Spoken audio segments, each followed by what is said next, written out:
আসসালামু আলাইকুম। সবাইকে স্বাগতম জানাচ্ছি বিদ্যাবাড়ি অনলাইন ক্লাসরুম থেকে। সাথে আছে আমি Mohammad Zahidul Islam Sajal, senior lecturer English department, Bidyabari. আশা করছি আমাকে স্পষ্টত শুনতে এবং দেখতে পাচ্ছেন আপনারা।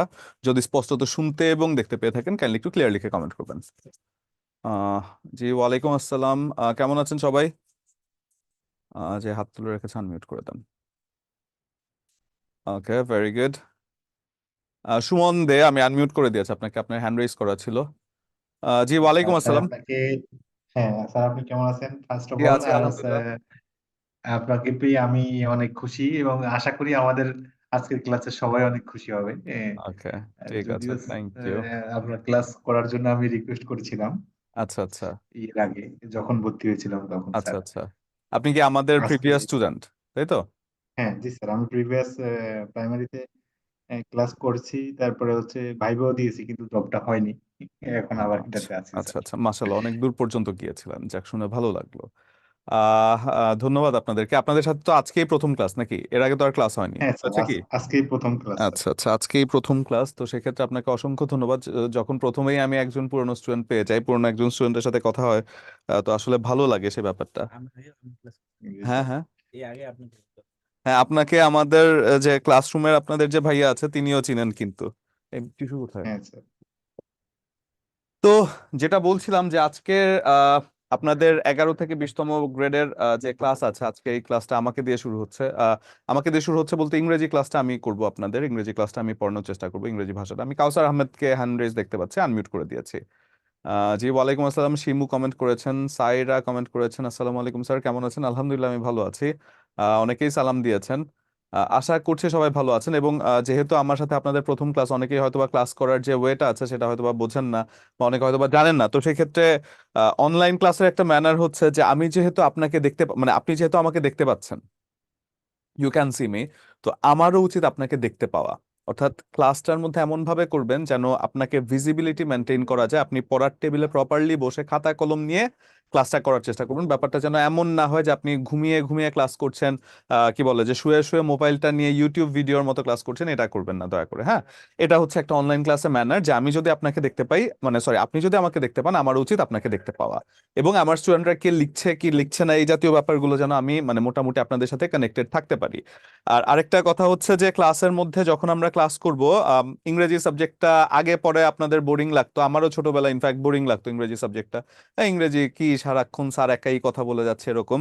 তো ফরচুনেটলি আলহামদুলিল্লাহ আমার ক্লাসে আপনার 2 ঘন্টা ধরে আপনি যে ক্লাসটা করবেন, আপনার কাছে 2 ঘন্টা যখন শেষ হয়ে যাবে, সেটা হয়তো আমার প্রিভিয়াস স্টুডেন্টরা ভালো করে জানেন, 2 ঘন্টা শেষ হয়ে গেলে হয়তো আপনি টের পাবেন না, এটা আমি বলতে পারি। এবং আপনি হয়তোবা চিন্তা করবেন যে ক্লাসটা আর একটু বড় হলে হয়তোবা ভালো লাগতো। এটার একমাত্র কারণ হচ্ছে আমরা ক্লাসটা এনজয় করার চেষ্টা করি, ক্লাসটা আমরা গল্পের মাধ্যমে এনজয় করার চেষ্টা করি। এই জায়গার মধ্যে মুখস্থ কোনো কিছু না, একেবারে রুলস অ্যান্ড রেগুলেশন, মানে ইংরেজি যেভাবে আমরা শিখি ছোটবেলা থেকে, সেই প্রসেসটা আমি আসলে ফলো করি না। আমি ইংরেজি ভাষাটাকে ভাষা দিয়ে শেখানোর চেষ্টা করি। ইংরেজি যেহেতু একটা ভাষা, একটা ভাষাকে ভাষা দিয়েই শেখা যায়, একটা ভাষাকে ভাষা দিয়েই সহজ করা যায়। তো সেই জন্য এইরকম কোনো মানে বোরিংনেস আপনার মধ্যে আসবে না, এতটুকু আমি বলতে পারি। তো আসেন, যেহেতু প্রথম ক্লাস, আমার কিছু প্রারম্ভিক কথা আমার বলে নেওয়া প্রয়োজন। কিছু প্রারম্ভিক কথা বলে নেওয়া আমাদের প্রয়োজন, যেই কথাগুলো আসলে পরবর্তীতে আপনার যে কোনো চাকরির পরীক্ষার মধ্যে কাজে লাগবে, এবং যে কোনো চাকরির পরীক্ষা আপনি হয়তোবা এই ব্যাপারগুলো মাথায় রাখা উচিত আপনার জন্য। সেটা হচ্ছে, ইংরেজি যে কোনো একটা কম্পিটিটিভ পরীক্ষায়, ধরেন যে কোনো একটা কম্পিটিটিভ পরীক্ষা আপনি দিচ্ছেন যেখানে 80 মার্কসের কোয়েশ্চেন থাকে, যার মধ্যে 20টা ইংরেজি প্রশ্ন থাকে, তাই তো? যার মধ্যে 20টা ইংরেজি প্রশ্ন থাকে। এখন এই 20টা ইংরেজি প্রশ্নর মধ্যে আপনি যদি চেষ্টা করেন, আপনি ধরেন পড়ালেখা করছেন, খুব ভালো করে পড়ালেখা করছেন না, মানে অন্যান্য সাবজেক্টে খুব বেশি ফোকাস দিচ্ছেন, ইংরেজিও রুলস অ্যান্ড রেগুলেশন মুখস্থ করে যাচ্ছেন, বাট স্টিল আপনার অনেক এফোর্ট দিতে হচ্ছে।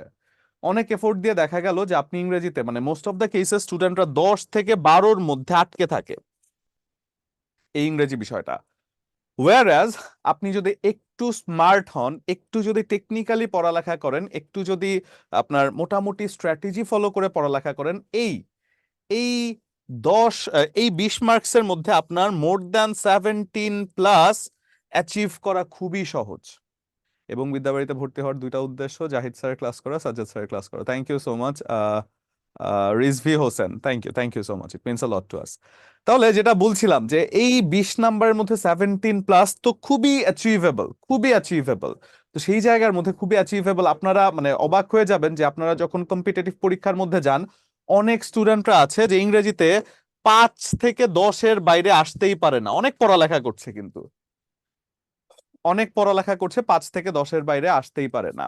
এবং এই জায়গার মধ্যে আমার স্টুডেন্টরা মানে মোটামুটি এক্সপিরিয়েন্স থেকে আমি এতটুকু বলতে পারি যে আমি ক্লাসের মধ্যে যা করাবো, আমি ক্লাসের মধ্যে যতটুকু পড়াবো, যতটুকু লেখাবো, যতটুকু আপনাদেরকে বোঝানোর চেষ্টা করব, যদি ততটুকু বুঝে যান, আপনি শুধু ক্লাস থেকে 70% প্লাস মার্কস ক্যারি করতে পারবেন। একেবারে ক্লাস থেকে, শুধু ক্লাস থেকে আপনার আর কিছু পড়ার প্রয়োজন হবে না, শুধু ক্লাসটা আপনি ভালো করে বুঝে যাবেন। আমি ক্লাসের মধ্যে যেভাবে যেটা নিয়ে আলোচনা করব সেই জায়গাগুলো যদি ফোকাস করেন, কারণ আমার যে লেকচারটা আছে, যারা আমার আগে পরে ক্লাস করেছেন তারা মোটামুটি জানেন যে একটু গোছানো থাকে।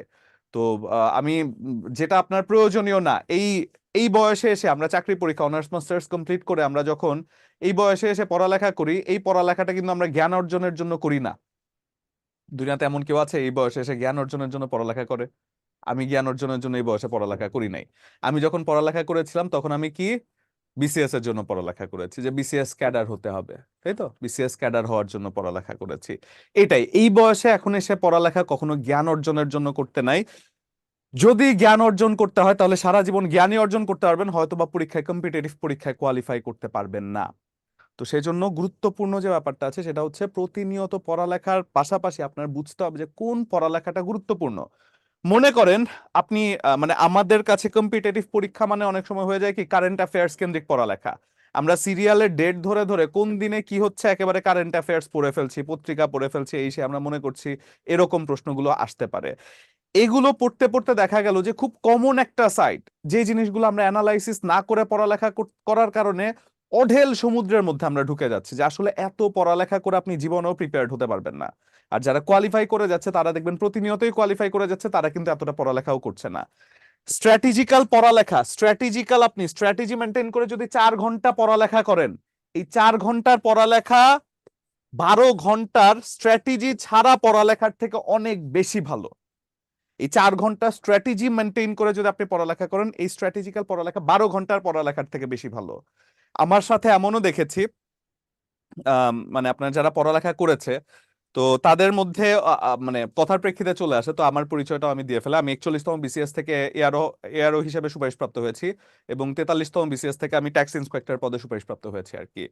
তো যেটা বলছিলাম, 44তম বিসিএস এ ভাইবা আছে সামনে, দোয়া করবেন আর কি, আল্লাহ যা রেখেছে কপালে। তো যেটা বলছিলাম যে আমার সাথে যখন আমি প্রিপারেশন নিতে যাই, যখন আপনার আমার আশেপাশে আমি যখন প্রথমে গিয়েছি কোচিং এ, আমার আশেপাশে মানে টিচাররা যখন কোন একটা প্রশ্ন করতো, স্টুডেন্টরা দেখতাম সবাই উত্তর দিত, সবাই উত্তর দিতে পারছে, আমি একমাত্র ব্যক্তি যে আসলে উত্তর জানি না কোনো কিছু, আমি চুপ করে বসে থাকতাম। তো কিউরিসিটি বশত আমার পাশের জন যে ছিল তাকে আমি জিজ্ঞাসা করছি যে ভাই আপনি এত কিছু যে পারেন, কোত্থেকে পারেন ভাই, আমাকে একটু বলেন তো, আমিও একটু পড়তে চাই, আমি একটু পারতে চাই। সে বলে এগুলো তো আমরা এভাবেই পারি, এগুলো কোনো ব্যাপার না। আমি পরে বললাম যে কিরে ভাই, কোন দুনিয়াতে আসলাম, এদের কাছে ব্যাপার না, আমার কাছে এত ব্যাপার লাগছে। তো পরবর্তীতে আস্তে আস্তে একটু অ্যানালাইসিস করে দেখলাম যে তারা পারলো কিভাবে, কোত্থেকে পারছে, তারা এই সেক্টরের মধ্যে 3 থেকে 4 বছর, আমি তো গেছি 2 দিন ধরে। তো মজার ব্যাপারটা হচ্ছে, যেই ভদ্রলোক আমাকে বলেছিলেন যে এগুলো আমরা এমনিতেই পারি, সেই ভদ্রলোক পড়ালেখা করেছেন করেছেন করেছেন। আমি তার সাথে 41তম বিসিএস এ ক্লাস করেছিলাম, 41তম বিসিএস এ আমি সাকসেসফুল হয়েছে, 43তম বিসিএস এ সাকসেসফুল হয়েছে, 44তম বিসিএস এ সাকসেসফুল হয়েছে, আর দেওয়ারও কোনো ইচ্ছা ছিল না। এখন তিনি 46তম বিসিএস এ এসে আমার স্টুডেন্ট হয়েছেন। যে ভদ্রলোক বলেছিলেন যে আমরা এগুলো এমনিতেই পারি, ঠিক আছে, সে 46তম বিসিএস আমার স্টুডেন্ট হয়েছিলেন। তো মোরাল অফ দ্য স্টোরিটা হচ্ছে, দুনিয়ার সবকিছু পড়ে ফেলেন ভাই, স্ট্র্যাটেজি যদি আপনি মেনটেন না করেন কোনো লাভ নাই। এই জায়গার মধ্যে আমি আব্রাহাম লিঙ্কন, আমেরিকার 16তম প্রেসিডেন্ট যিনি আছেন, তার একটা কথা বলে শুরু করতে চাই। তিনি একটা কথা বলেছিলেন যে if I had 8 hours to chop down a tree, then I will spend my first 6 hours for sharping my axe.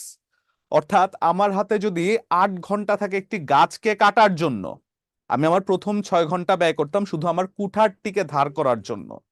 অর্থাৎ একটা প্ল্যানিং ইজ দ্য কি অফ সাকসেস। আপনার প্ল্যানটা যদি ভালো হয়, আপনার সাকসেসটা তত কাছে চলে আসে। মানুষ একবার বিসিএস কোয়ালিফাই করতে পারে না, আপনাদের সাজ্জাদ স্যার 3 বার করেছে কিভাবে? আমিও তো কয়েকবারই করেছি। আমরা করেছি কিভাবে? কারণ এখানে স্ট্র্যাটেজিটা ইম্পর্টেন্ট, আর এই স্ট্র্যাটেজি আপনাকে কেউ বলবে না, আমাকে কেউ বলে নাই যেহেতু। আমাকে কেউ বলে নাই কিন্তু। আমাদের ক্লাস বিসিএস ক্যাডাররা নিয়েছে, আমরা বিসিএস ক্যাডারের ক্লাস করার জন্য একেবারে ঘন্টার পর ঘন্টা বসে থাকতাম, তাদের অ্যাটিটিউডই অন্যরকম ছিল। বাট আমাদের কেউ স্ট্র্যাটেজি বলে না, আমরা একেবারে চেষ্টা করতে করতে করতে করতে পড়তে পড়তে পড়তে পড়তে পড়তে যখন দেখলাম যে এতগুলো পড়া তো আননেসেসারি, আসলে আসে তো এই জায়গা থেকে, এই স্ট্র্যাটেজিটা মেনটেন করার কারণে বা এই স্ট্র্যাটেজি মাফিক পড়ানোটা পছন্দ করি বলে আলহামদুলিল্লাহ আমাদের যে বিদ্যাবাড়ির প্রাইমারির যারা মানে শিক্ষক নিয়োগ পরীক্ষা আছে, বেশ কয়েকটা জায়গার মধ্যে আপনার দেখা গিয়েছে যে হুবহু প্রশ্ন কিন্তু আমরা ক্লাসে যা পড়াই সেগুলো কমন পড়ে যায়। কারণটা কি? কারণ আমরা যা পড়েছি, আমরা যেভাবে পড়েছি সেভাবে পড়াই আসলে। তো সেজন্য বলছি যে স্ট্র্যাটেজি করার জন্য আমি আছি আপনাদের সাথে, স্ট্র্যাটেজি আমি আপনাদেরকে করে দিব, কিন্তু আপনাদের উচিত হবে বা আপনাদের টার্গেট থাকবে আমার কথা শোনা। সেটা শুনতে পারবেন? যদি কথা শুনতে পারেন তাহলে ইনশাল্লাহ এরপরের যে জায়গাটা আছে চাকরির পরীক্ষা বা চাকরি পাওয়াটা শুধু সময়ের ব্যাপার হবে। আর আল্লাহর এখানে সৃষ্টিকর্তার অবশ্যই একটা মানে ইয়ে থাকবে আর কি, সৃষ্টিকর্তা চাইলে হয়তো বা হবে, আমি কখনোই বলতে পারবো না যে আমি করিয়ে দিব, ব্যাপারটা এমন না। সৃষ্টিকর্তা যদি চায় এবং আপনার পরিশ্রম যদি সঠিক গাইডলাইনে যায়, তাহলে আপনি ইনশাল্লাহ অবশ্যই ভালো করতে পারবেন। এবং সেটা ভালো করতে পারবেন। আমরা যখন ক্লাসটা করব, আজকে পার্টস অফ স্পিচের অর্ধেকটা আমরা পড়বো। এই অর্ধেকটা পড়ে অর্ধেকটা সম্পর্কে যতটুকু আপনার আইডিয়া থাকবে, সেই আইডিয়া নিয়ে আপনি দেখবেন যে যেই লেকচারে আপনি পড়ছেন আমি সংজ্ঞা কেন্দ্রিক পড়াবো না, আমি স্ট্র্যাটেজি কেন্দ্রিক পড়াবো। তো সেই কেন্দ্রিক পড়ালে যে লেকচারটা আমি আপনাদেরকে পড়াবো, সেই লেকচারটা যখন শেষ হবে আপনি দেখবেন যে ওই জায়গা থেকে চাকরি পরীক্ষা যত জায়গায় বিসিএস, প্রাইমারি, নিবন্ধন, 11 থেকে 20তম, এনএসআই, এরপরে দুদকের এডি, যে কোনো জায়গায় যে কোনো প্রশ্ন ওই টপিক থেকে যদি আসে আপনি পারবেন ইনশাল্লাহ। এবং এটা আমি মানে বলছি এই কারণে, কারণ আমি আপনার পুরোটা ক্লাসের মধ্যে মানে বোঝানোর চেষ্টা করার থেকে বেশি অ্যানালাইসিস করার চেষ্টা করব। তো সেজন্য ইংরেজি নিয়ে যাদের মধ্যে ভয় আছে, ও আরেকটা কথা, অনেকে আছে বলে ক্লাসের প্রথমেই বলে ফেলেন যে স্যার আমি তো ইংরেজিতে দুর্বল, ইংরেজি খুব একটা বেশি পারি না। তো ভাই, ইংরেজিতে দুর্বল আমি নিজেও ইংরেজিতে দুর্বল, আমার মাতৃভাষা কি ইংরেজি নাকি? তো আমি ইংরেজিতে দুর্বল হব না তো কি সবল হব নাকি? তো ইংরেজিতে আপনার সবল হওয়ার দরকার নাই তো। ইংরেজিতে কি আপনার দরকার? সেটা হচ্ছে আপনার মার্কস পাওয়া দরকার ইংরেজিতে, আর কিছু দরকার নাই। তো ইংরেজিতে মার্কস কিভাবে পেতে হয় সেটা আমরা পারবো ইনশাল্লাহ। আপনার ইংরেজিতে স্ট্রং হওয়ার দরকার না, আপনি মনে মনে ধরে রাখেন আপনি ইংরেজিতে দুর্বল, কিন্তু আপনি ইংরেজিতে মার্কস ভালো পাবেন। এবং বিশ্বাস করেন, যদি ক্লাসটা ঠিক মতো করেন, আপনার সব থেকে সলিড জোন প্রাইমারির প্রথম ধাপের পরীক্ষা 2023-24 সালে যেটা হয়েছে আর কি, প্রথম ধাপ, দ্বিতীয় ধাপ, তৃতীয় ধাপ, আমার যতগুলো স্টুডেন্ট ছিল সবগুলো সাবজেক্টের মধ্যে সব থেকে আগে কোনটায় টাচ করেছে জানেন? ইংরেজি। সব থেকে আগে তারা ইংরেজি টাচ করার মতো সাহস রেখেছে। এবং সব থেকে প্রথম ধাপের পরীক্ষা একেবারে 18টা কমন ছিল, 20টা কোয়েশ্চেনের মধ্যে 18টা কমন ছিল প্রথম ধাপের পরীক্ষায়। দ্বিতীয় ধাপের পরীক্ষাটা কঠিন ছিল, তাও 13টা কোয়েশ্চেন কমন পড়েছে। এবং তৃতীয় ধাপের পরীক্ষায় 17টা কোয়েশ্চেন কমন পড়েছে। নিবন্ধনের প্রথম মানে স্কুল পর্যায়ের যে প্রথম পরীক্ষাটা ছিল সেখানে 20টার মধ্যে 20টা একেবারে ভোকাবুলারি সহ কমন ছিল। এরপরে কলেজ পর্যায়ের মধ্যে 19টা প্রশ্ন একেবারে হুবহু লেকচার থেকে কমন পড়েছে ভোকাবুলারি সহ। তো এই যে স্টুডেন্ট মানে আমার যারা আছেন, যারা পরীক্ষা আগে পরে দিয়েছেন, তারা মোটামুটি ব্যাপারগুলো জানেন। তো আপনাদেরকে বললাম এই কারণে, কারণ এই যে জিনিসগুলো কমন পড়ছে, আমি একেবারে আপনাদেরকে সমুদ্রে ধাক্কা দিয়ে ফেলে দেই না যে এবার সাঁতরে আসো। আমি আপনাদেরকে একটা সমুদ্র থেকে পুকুরে নিয়ে যাই, ওই পুকুরটা আপনাদেরকে সাঁতার কিভাবে কেটে পার করা যায় সেটা আমি আপনাদেরকে শিখিয়ে দিই, এবং সেটাই হচ্ছে মেইন। ঠিক আছে? কি পড়তে হবে সেটা বোঝার আগে প্রয়োজন কোনটা বাদ দিতে হবে সেটা বোঝা। আননেসেসারি খুব বেশি প্রেশার নিজের উপরে নিবেন না। যদি চাকরির পরীক্ষা আপনাকে প্রিপারেশন নেওয়ার কথা বলা হয়, যে আপনি কতদিন আপনি একটা সাফিসিয়েন্ট টাইম প্রিপারেশন নেওয়ার, আমি বলবো আপনাকে যদি 20 বছর সময় দেয়া হয়, যে 20 বছর আপনি সব চাকরি পরীক্ষার যত বই আছে সেগুলো পড়ে এসে তারপর আপনি বলবেন যে আপনি প্রিপেয়ার্ড হয়েছেন। এই 20 বছর পরেও আমি যদি আপনাকে প্রশ্ন করে, আপনি টিকবেন না। 20 বছর পড়ালেখা করেছেন, দুনিয়াদারি সবকিছু পড়ালেখা করেছেন, কিন্তু স্টিল আপনি টিকবেন না। কারণ কি? কারণ পড়ালেখাটাই তো মেইন না, পরীক্ষার হলে কতটুকু নিয়ে যেতে পারবেন সেটা তো মেইন, তাই না? 20 বছরের পড়ালেখা আপনি 2 দিনের রিভিশন দিতে পারবেন? পারবেন না কিন্তু। তো রিভিশন না দিলে আপনি কিভাবে নিয়ে যাবেন? ব্যাপারটা হচ্ছে এটা। এবং ক্লাসের মধ্যে আমি যদি একটা ফুল স্টপ দেই বা একটা ডট দেই, সেটাও খাতার মধ্যে একটু লিখে রাখার চেষ্টা করবেন। ঠিক আছে? ক্লাসের মধ্যে আমি একটা ফুল স্টপ বা ডট দিলে সেটাও ক্লাসের মধ্যে লিখে রাখার চেষ্টা করবেন, কারণ আমার যে লেকচারটা হবে সেটা একটার সাথে আরেকটা রিলেটেড হবে। এবং শুধু ক্লাসের খাতা থেকে আমি যেটা বললাম যে আমি নিয়ম যেগুলো পড়িয়েছি সেখান থেকে কিন্তু 20টা 19টা 18টা এরকম কমন না, আমি ক্লাসে যা লিখিয়ে দিয়েছি সেখান থেকে 20টা 19টা 18টা কমন হচ্ছে। আমি 2 ঘন্টার 15টা ক্লাস আপনাদের সাথে পাই, 15টা ক্লাসে 30 ঘন্টা হয়, এই 30 ঘন্টার মধ্যে 16টা কোয়েশ্চেন যদি কমন পড়ে, এই 30 ঘন্টার জিনিসটা আপনার খাতায় থাকবে না কেন? অবশ্যই ক্লাসের মধ্যে যা পড়াবো সেটা একটা নোট করে নেবেন সিকোয়েন্স ওয়াইজ। আমার এমনও, আর এই নোট করার গুরুত্ব যদি আমি বলি, আমার এমনও স্টুডেন্ট আছে যারা আমার নোটটা হয়তোবা শেষ করতে পারে নাই, একটা সার্টেন পর্যায়ে হয়তোবা তারা ছিল, এরপরের ক্লাসটা হয়তো আমি নিতে পারিনি, অন্য কেউ নিয়েছে বা এরকম কিছু একটা হয়েছে, তারা ওই লেকচার, ওই দুই একটা লেকচার যেগুলো আমি নিতে পারিনি সেটাকে নোট করার জন্য আরেকটা ব্যাচে ভর্তি হয়েছে, এরকমও ছিল স্টুডেন্ট আমার। এবং যারা ক্লাস করেছেন তারা জানবেন। তো সেজন্য নোট করার গুরুত্বটা একেবারেই মানে আপনার কম না। অবশ্যই। এবং 11 থেকে 20তম গ্রেডের যে প্রশ্নগুলো আসে সেখানে দেখা গিয়েছে অনেক স্টুডেন্ট আছে, আপনারা নিজেরাই অবাক হয়ে যাবেন কয়েকদিন পরে যখন পরীক্ষা দিবেন, অনেকটা নিজেরাই অবাক হয়ে যাবেন যে 10টার মধ্যে 8টা যখন দেখছেন যে ক্লাস থেকে কমন পড়ে যাচ্ছে, নিজেরাই অবাক হয়ে যাবেন যে আরে, আমি নিজে অবাক হই। প্রশ্ন তো আমি করি না, আমি নিজেও কিন্তু অবাক হই। তো 10টার মধ্যে 8টা 9টা এরকম কিন্তু কমন পড়ে যাচ্ছে, আবার একটাও কমন নাও পড়তে পারে। ইংরেজি আসলে কমন ফেলা যায় না, ইংরেজিকে আসলে কমন ফেলতে হয়। তো সেটা হচ্ছে কথা। তো চলুন আজকে আমরা লেকচারটা শুরু করি। আজকে আমরা পড়বো পার্টস অফ স্পিচ। তো ইংরেজি নিয়ে যাদের কাছে, যাদের মনে ভয় আছে তাদের উদ্দেশ্যে একটা কথা বলতে চাই। আহ, আপনাদের ইংরেজি বোঝেন না, ঠিক আছে, আমি মেনে নেই ইংরেজি বুঝেন না। কেউ কেউ বলছেন যে স্যার আমি ইংরেজি রুলস মনে থাকে না, এরকমও কেউ কেউ বলছেন। তো আপনাদেরকে জাস্ট একটা কথা আমি বলতে চাই বা একটা কথা জিজ্ঞাসা করতে চাই, আমি যে এতক্ষণ কথা বলেছি এখানে আমার কথাগুলো বুঝেছেন? মানে আমার যে কথাগুলো আছে এগুলো তো আমি ইংরেজিতে বলি নাই, বাংলায় বলেছি না, বুঝেছেন সবাই? নিশ্চয়ই কথাগুলো বুঝেছেন। এমন কেউ আছেন যে বাংলা ভাষা বোঝেন না? কেউ আছেন যে তাকে আমার ইংরেজিতে বোঝাতে হবে? এমন কেউ থাকার কথা না আমার ক্লাসে, কারণ আমরা সবাই বাঙালি। আমি আপনাদেরকে দেখতে পাচ্ছি, আপনারা এক্সপ্রেশন দিলেও হবে, হ্যাঁ, খুব শক্ত হয়ে বসে থাকার কিছু নাই। আপনারা এক্সপ্রেশন দিলে হবে যে জি জি স্যার আমরা বুঝেছি। তো আপনারা যদি আমার এতক্ষণ মানে আমি যে কথাগুলো বলেছি সেটা যদি বুঝে থাকেন, আমার পরবর্তী যে লেকচারগুলো আছে একটা একটা করে একটা একটা জায়গা যখন আমি ধরবো, এই একটা একটা জায়গা আপনি বুঝেই যাবেন ক্লাস থেকে। এবং আস্তে আস্তে ধীরে ধীরে যখন ইমপ্রুভ করবেন তখন আপনি নিজেই মানে থাকে না যে নিজের উপরে আপনার কাছে ভালো লাগবে যে ইংরেজি এই জিনিসটা, ভাষাটাকে আমরা আগে কত ভয় পেতাম কিন্তু এখন এই জিনিসটাকে আমরা ভয় পাচ্ছি না। ঠিক আছে? তাহলে আচ্ছা, পার্টস অফ স্পিচের অ্যাডজেক্টিভ পর্যন্ত করিয়েছিলাম আমরা। এখন থেকে আপনি ক্লাস নেবেন? আচ্ছা, পার্টস অফ স্পিচের এখন থেকে তো আমি ক্লাস নিব আশা করছি, কিন্তু পার্টস অফ স্পিচ কি আপনাদের হয়েছে? এখানে তো দুইটা ব্যাচ মনে হয়। অ্যাডজেক্টিভ পর্যন্ত হয়েছে আহ, দুইটা ব্যাচ। কি এটা একটা হইলো কিছু? আচ্ছা, আপনাদের এখানে হয়তো বা পার্টস অফ স্পিচের যারা প্রথম ক্লাস করেছেন তারা রিপিট এই ক্লাসটা পাচ্ছেন। পার্টস অফ স্পিচের যারা মানে ক্লাসটা করেছেন, আসলে আজকের যে ক্লাসটা সেটা সেকেন্ড ব্যাচ যারা নতুন আছেন তাদের উদ্দেশ্যে। তো আপনাদেরকে হয়তো বা পুরোনো ব্যাচকে একসাথে, হ্যাঁ লেকচার 1 লেখা ছিল, আপনারা টেনশন করবেন না, আপনাদেরকে আমি লেকচার 1টাই পড়াবো পার্টস অফ স্পিচের।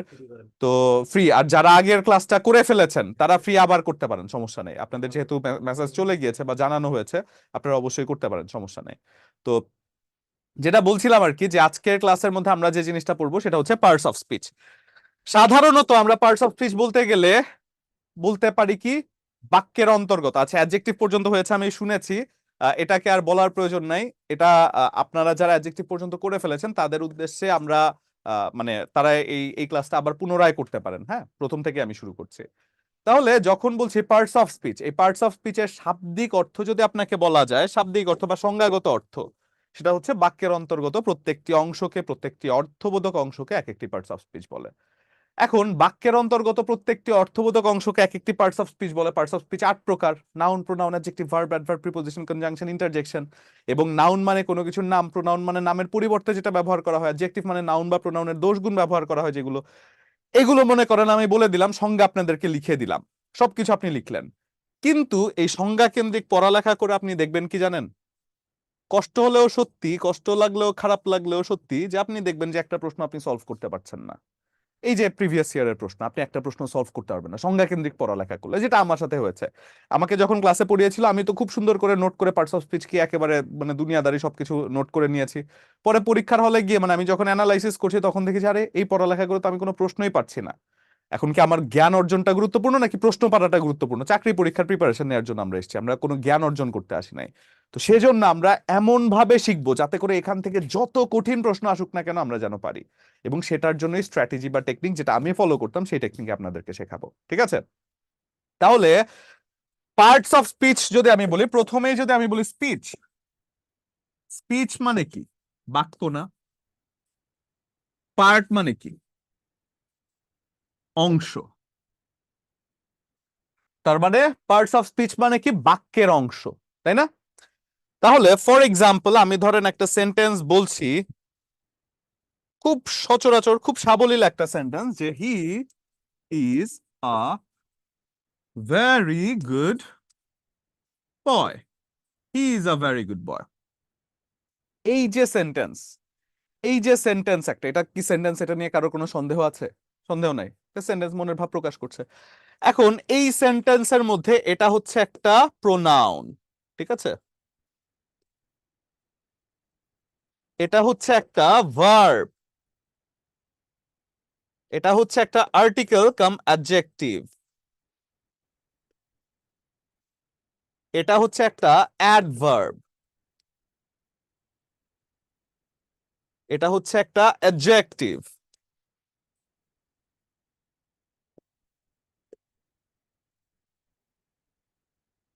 এবং এটা হচ্ছে একটা নাউন। তাহলে একটা সেন্টেন্স থেকে আলাদা আলাদা যে পার্ট গুলো আছে, আলাদা আলাদা যে পার্টের কাজগুলো আছে, সেগুলোই হচ্ছে পার্টস অফ স্পিচ। তার মানে এই সেন্টেন্স থেকে যদি একটা গুড বলা হয় আপনাকে, এটা কি একটা parts of speech? Boy, parts of speech. অর্থাৎ সংজ্ঞা কেন্দ্রিক না বলে একটা সেন্টেন্সের যে কোনো অংশ একটা পার্টস অফ স্পিচ। একটা সেন্টেন্সের পার্টস অফ স্পিচ ছাড়া দুনিয়াতে কোনো কিছু হইতে পারে না। ফর এক্সাম্পল, আপনি যদি বলেন উফ, এই যে উফ কথাটা আপনি বলছেন, এটাও কিন্তু একটা পার্টস অফ স্পিচ। আপনি আবেগ প্রকাশ করছেন, পার্টস অফ স্পিচ।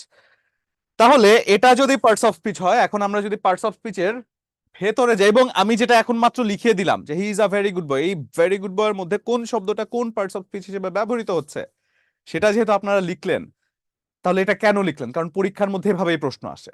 পরীক্ষার মধ্যে যে কোনো একটা শব্দ, যে কোনো একটা সেন্টেন্স, এই যে দেখেন, হি ওয়াজ রাদার ডিসএগ্রিয়েবল ম্যান, ডিসএগ্রিয়েবল এর নিচে আন্ডারলাইন করে বলা হচ্ছে এটা কোন প্রকারের পার্টস অফ স্পিচ। পরের সেন্টেন্সটা যদি যাই, what kind of noun is cattle, নাউনের ভেতরে ঢুকে এবং ক্যাটেল কোন প্রকারের নাউন সেটা আপনাকে জিজ্ঞাসা করা হচ্ছে।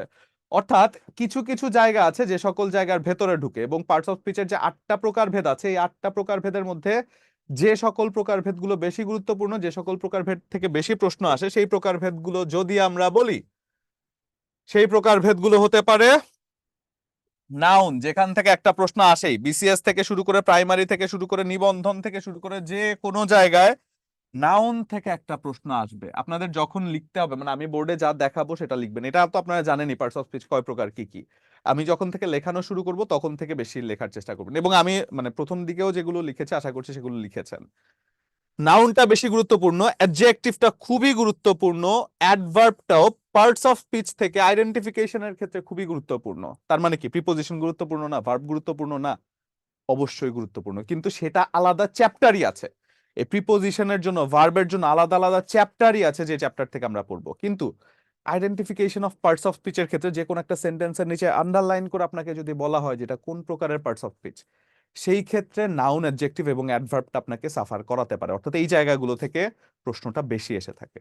তাহলে চলেন ভেতরে চলে যায়। এখন আপনারা প্রশ্ন যদি এক্সপেক্ট করেন যে পার্টস অফ স্পিচ কয় প্রকার, এই প্রশ্নটা আসবে না। এই এই ধারণাটা রাখতে হবে যে মানে আসলে কোন জায়গা থেকে প্রশ্ন আসবে, এই ধারণা যদি আপনার না থাকে, ঝামেলা কিন্তু হয়ে যাবে। ফর এক্সাম্পল, যদি আমরা বলি যে ধরেন চাকরির পরীক্ষার জন্য রবীন্দ্রনাথ খুব গুরুত্বপূর্ণ একটা টপিক, রবীন্দ্রনাথ থেকে প্রশ্ন আসে। এখন রবীন্দ্রনাথ সম্পর্কে আপনি পড়তে গিয়ে রবীন্দ্রনাথ থেকে একটা প্রশ্ন আসবে। এখন রবীন্দ্রনাথ সম্পর্কে আপনি পড়তে গিয়ে চিন্তা করলেন কি, যদি পরীক্ষা আসে যে রবীন্দ্রনাথ ঠাকুরের তৃতীয় ভাইয়ের ওয়াইফের নাম কি, সেটা যদি আমার পরীক্ষার মধ্যে আসে, আপনি চিন্তা করে রবীন্দ্রনাথ ঠাকুরের যত ভাই আছে তাদের জীবনী পড়ে ফেলেন, তাদের ওয়াইফদের জীবনী পড়ে ফেলেন, একাকার করে ফেললেন। তো একাকার করে ফেলে দেখা গেল যে এই জিনিসটা পরীক্ষা আসবে নাকি না, কতটুকু গুরুত্ব দিচ্ছেন আপনি, কোন জায়গায়, এটা আপনার বুঝতে হবে। এবং বিশ্বাস করেন, যারা পরীক্ষায় কোয়ালিফাই না করতে পারে তার অন্যতম একটা কারণ হচ্ছে এটা। রবীন্দ্রনাথ ঠাকুরের ওই যে তৃতীয় ভাইয়ের ওয়াইফের নাম, এটা নিশ্চয়ই একটা রূপক অর্থে মজার ছলে বললাম, কিন্তু স্টিল এরকম ইনফরমেশন গুলোই ছিল। যে ধরেন 1971 সালের মুক্তিযুদ্ধে যখন শহীদ হয়েছেন, যিনি শহীদ হয়েছেন, সর্বশেষ যিনি শহীদ হয়েছেন, তার শহীদের গায়ে কোন জামাটা পরা ছিল, এরকম যদি প্রশ্ন হয়, এগুলো কখনোই প্রশ্ন আসবে না। অর্থাৎ কিছু কিছু ইনফরমেশন এমন ভাবে আপনাকে আসলে পরখ করা হবে, এমন ভাবে আপনাকে দেখা হবে যে আপনি আসলে যেটা জানা উচিত সেটা জানেন কিনা। অজানা কোনো কিছু আপনার জানার প্রয়োজন নাই, এটা চাকরি পরীক্ষায় দেখা হয় না। তাহলে এবার যদি আমি বলি, প্রথমে আমরা বলবো নাউন। নাউন মানে কি? নাউন মানে যে কোনো কিছুর নাম। আপনি ছোটবেলা থেকে পড়েছেন, এখনো পড়ছেন, আমিও বলছি নাউন মানে কোনো কিছুর নাম। তাহলে যে কোনো কিছুর নামই যদি নাউন হতে হয়, বা যে কোনো কিছুর নামই যদি নাউন আমি বলি, তাহলে নাম কি, নামের প্রকারভেদ থাকতে পারে না? ফর এক্সাম্পল, আমি বলছি আমার নাম সজল, জাহিদুল ইসলাম সজল, তো আমার একটা নাম আছে, আপনার একটা নাম আছে। তারপরে আমার হাতে যে একটা কলম আছে সেটার একটা নাম আছে, আমার চোখে একটা চশমা আছে সেটারও একটা নাম আছে। দুনিয়াতে কোনো কিছু নাম ছাড়া আপনি ডাকতে পারবেন?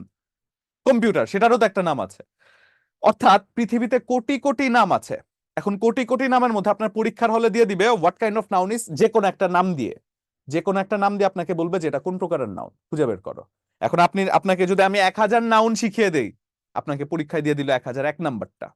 আমি আপনাকে 10,000 নাউন শিখিয়ে দিলাম, পরীক্ষায় দিয়ে দিল 10,002 নাম্বারটা। কি করবেন তখন? সেই জন্য আমরা মুখস্থে না গিয়ে স্ট্র্যাটেজি বা টেকনিকে যাব, যাতে করে লাখ লাখ কোটি কোটি নাউনের মধ্যে আমার চিন্তায় কোনো সমস্যা না হয়। তাহলে নাউনের মধ্যে 5টা প্রকারভেদ আছে, অর্থাৎ নামে নামে যেমন প্রকারভেদ আছে, নাউনের মধ্যেও প্রকারভেদ রয়েছে। যেখানে আমরা 5টা নাউনের প্রকারভেদের মধ্যে প্রথমেই যদি আমরা বলি proper noun. What is proper noun? Proper নাউনটা হচ্ছে যে কোনো একটা সুনির্দিষ্ট নাম, যে কোনো একটা নাম, যেই নামটাকে আপনি বোঝাতে যাচ্ছেন, যেই নামটা ধরে ডাকতে যাচ্ছেন, সেই নামটিকেই বোঝানো সম্ভব হচ্ছে। ফর এক্সাম্পল, ধরেন আপনি বলছেন যে উম, আপনার যে ছোটবেলার বান্ধবী, আপনার ছোটবেলার বান্ধবীকে আপনি জাতীয় সঙ্গীতের 2য় লাইন অনেক দিন ধরে বলবেন বলবেন চিন্তা করছেন, কিন্তু বলতে পারছেন না। তো তার সামনে গেলে আপনার ভয় লাগে বা কি লাগে না লাগে আপনি, তো একদিন ধরেন আপনার বান্ধবীর সামনে গিয়েছেন, আপনি বলতে বলতে গিয়ে তখন আপনার বান্ধবী আপনাকে বলছে, আপনি মানে এলোমেলো কথা বলছেন, তখন আপনার বান্ধবী আপনাকে বললো এই প্রপার কথা বল, কি বলছিস আবোল তাবোল। তো প্রপার কথাটা দিয়ে তিনি কি বোঝালেন বলেন তো? অর্থাৎ যে কথাটা বলতে চাচ্ছি সে কথাটা বল, সুনির্দিষ্ট কথাটা বল, স্পেসিফিক কথাটা বল, যেটা আসলে তুই বলতে চাচ্ছিস। তাহলে যেটা বলতে চাচ্ছিস সুনির্দিষ্ট কথা মানে কি? অর্থাৎ যেটা দিয়ে সুনির্দিষ্টভাবে একজনকে বোঝানো সম্ভব হয়, যেই নামটি ধরে ডাকলে, নামের ক্ষেত্রে যেই নামটি ধরে ডাকলে সুনির্দিষ্টভাবে সেই ব্যক্তিকেই বোঝানো সম্ভব হয়, সেটাই প্রপার নাউন। অর্থাৎ প্রপার মানে কি? সুনির্দিষ্ট। তাহলে সুনির্দিষ্ট কেমন হয়? এখন চিন্তা করেন তো, যদি সজল স্যার বা জাহিদ স্যার বা জাহিদুল ইসলাম সজল স্যার আপনি বলেন, আমি হাত তুলবো না, আমাকেই তো আপনি ডাকছেন। ফর এক্সাম্পল, আমি আমাদের ক্লাসে দেখছি রিজভি রিজভি হাসান। এখন রিজভি হাসানকে যদি আমি ডাক দিই, তাহলে রিজভি হাসান হাত তুলবে না? অন্য কেউ হাত তুলবে? হাত তুলবে না। ফর এক্সাম্পল, আমাদের ক্লাসে যদি জনি আছে, জনির নামে যদি আমি ডাক দিই, তাহলে জনি ছাড়া অন্য কেউ কি ইয়ে করবে? ইংলিশের সব ক্লাস আপনি নেবেন? আচ্ছা ঠিক আছে, আমি চেষ্টা করবো। মৌ বলছেন স্যার আপনার ক্লাসের জন্যই আমি বিদ্যাবাড়িতে ভর্তি হয়েছি, আশা করি ইংলিশের সব ক্লাস আপনি নেবেন। ওকে ঠিক আছে, আমি চেষ্টা করবো অবশ্যই। তাহলে যে কোনো একটা নামের কথা যখন আমি বলছি, যেই নামটি ধরে ডাকছি সেই নামটিকেই বোঝানো সম্ভব হয়, সেই যদি হাত তুলতে পারে তাহলে সেটা একটা প্রপার নাউন হয়ে যায়। তার মানে আমার নাম প্রপার নাউন, আপনার নাম প্রপার নাউন। অর্থাৎ দুনিয়াতে যত সুনির্দিষ্ট নাম আছে প্রপার নাউন। ফর এক্সাম্পল, রহিম একটা প্রপার নাউন, করিম একটা প্রপার নাউন। অর্থাৎ এই জায়গার মধ্যে টেকনিকটা যদি আমি বলি, এই জায়গার মধ্যে টেকনিকটা হচ্ছে যেই নামটা, আর আমার মিতা আছেন এই ক্লাসে, আমাদের ক্লাসে আরো একজন জাহিদুল ইসলাম আছেন, যাক ভেরি গুড, দেখে ভালো লাগলো। তাহলে যখন বলছি যে যেই নামটি ধরে আপনি ডাকছেন সেই নামটি ধরেই হাত তুলতে পারছেন, তাই তো? তাহলে যখন যেই নামটি ধরে ডাকছেন সেই নামটি যদি হাত তুলতে পারে, সেই ব্যক্তি বা বস্তুকে যদি বোঝানো সম্ভব হয়, সেটা একটা প্রপার নাউন হয়ে যায়। রহিম করিম হাত তুলতে পারছে, ঠিক আছে। এখন আমি যদি বলি ঢাকা, ঢাকা নাম ধরে ডাকলে ঢাকা হাত তুলবে। এখন আপনি বলতে পারেন যে স্যার কি বলছে, ঢাকা আবার হাত তুলে কিভাবে? কল্পনার দৃষ্টিতে তো আপনি কত মানুষকে চাঁদও এনে দেন, তো এবার চিন্তা করেন একটু, ঢাকা হাত তুলতে পারে, ঢাকা হাত তুলতে পারে, চিন্তা করলে তো সমস্যা নাই। চিন্তা করেন ঢাকার নাম ধরে ডাক দিচ্ছে, তাহলে ঢাকার না হাত তুলে অন্য কোনো সিটি হাত তুলবে? নিশ্চয়ই না।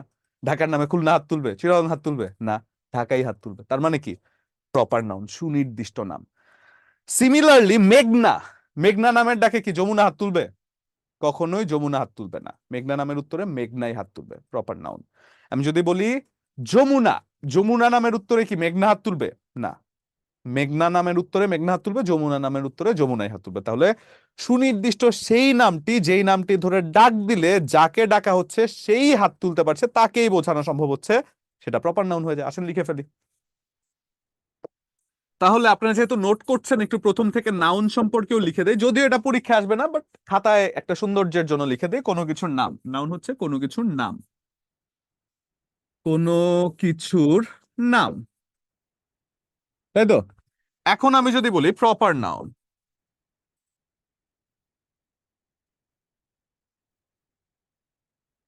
প্রপার নাউন, প্রপার নাউনটা কি? সুনির্দিষ্ট নাম। এই সুনির্দিষ্ট বলার আর ব্যতি রাখে না, ঠিক আছে? সুনির্দিষ্ট কথাটা আমি আর বলবো না, আমি টেকনিকটা জাস্ট বলবো, যে যে নামটি ধরে ডাকা হচ্ছে, যে নামটি ধরে ডাকা হচ্ছে,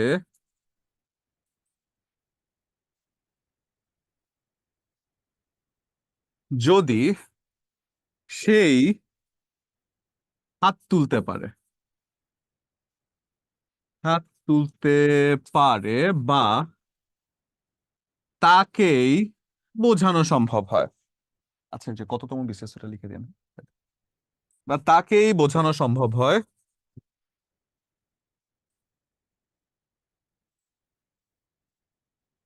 সুনির্দিষ্টভাবে, সুনির্দিষ্টভাবে, সেটি প্রপার নাউন, সেটি প্রপার নাউন, প্রপার নাউন হবে। উল্লেখ্য প্রপার নাউন, উল্লেখ্য সেন্টেন্সে প্রপার নাউন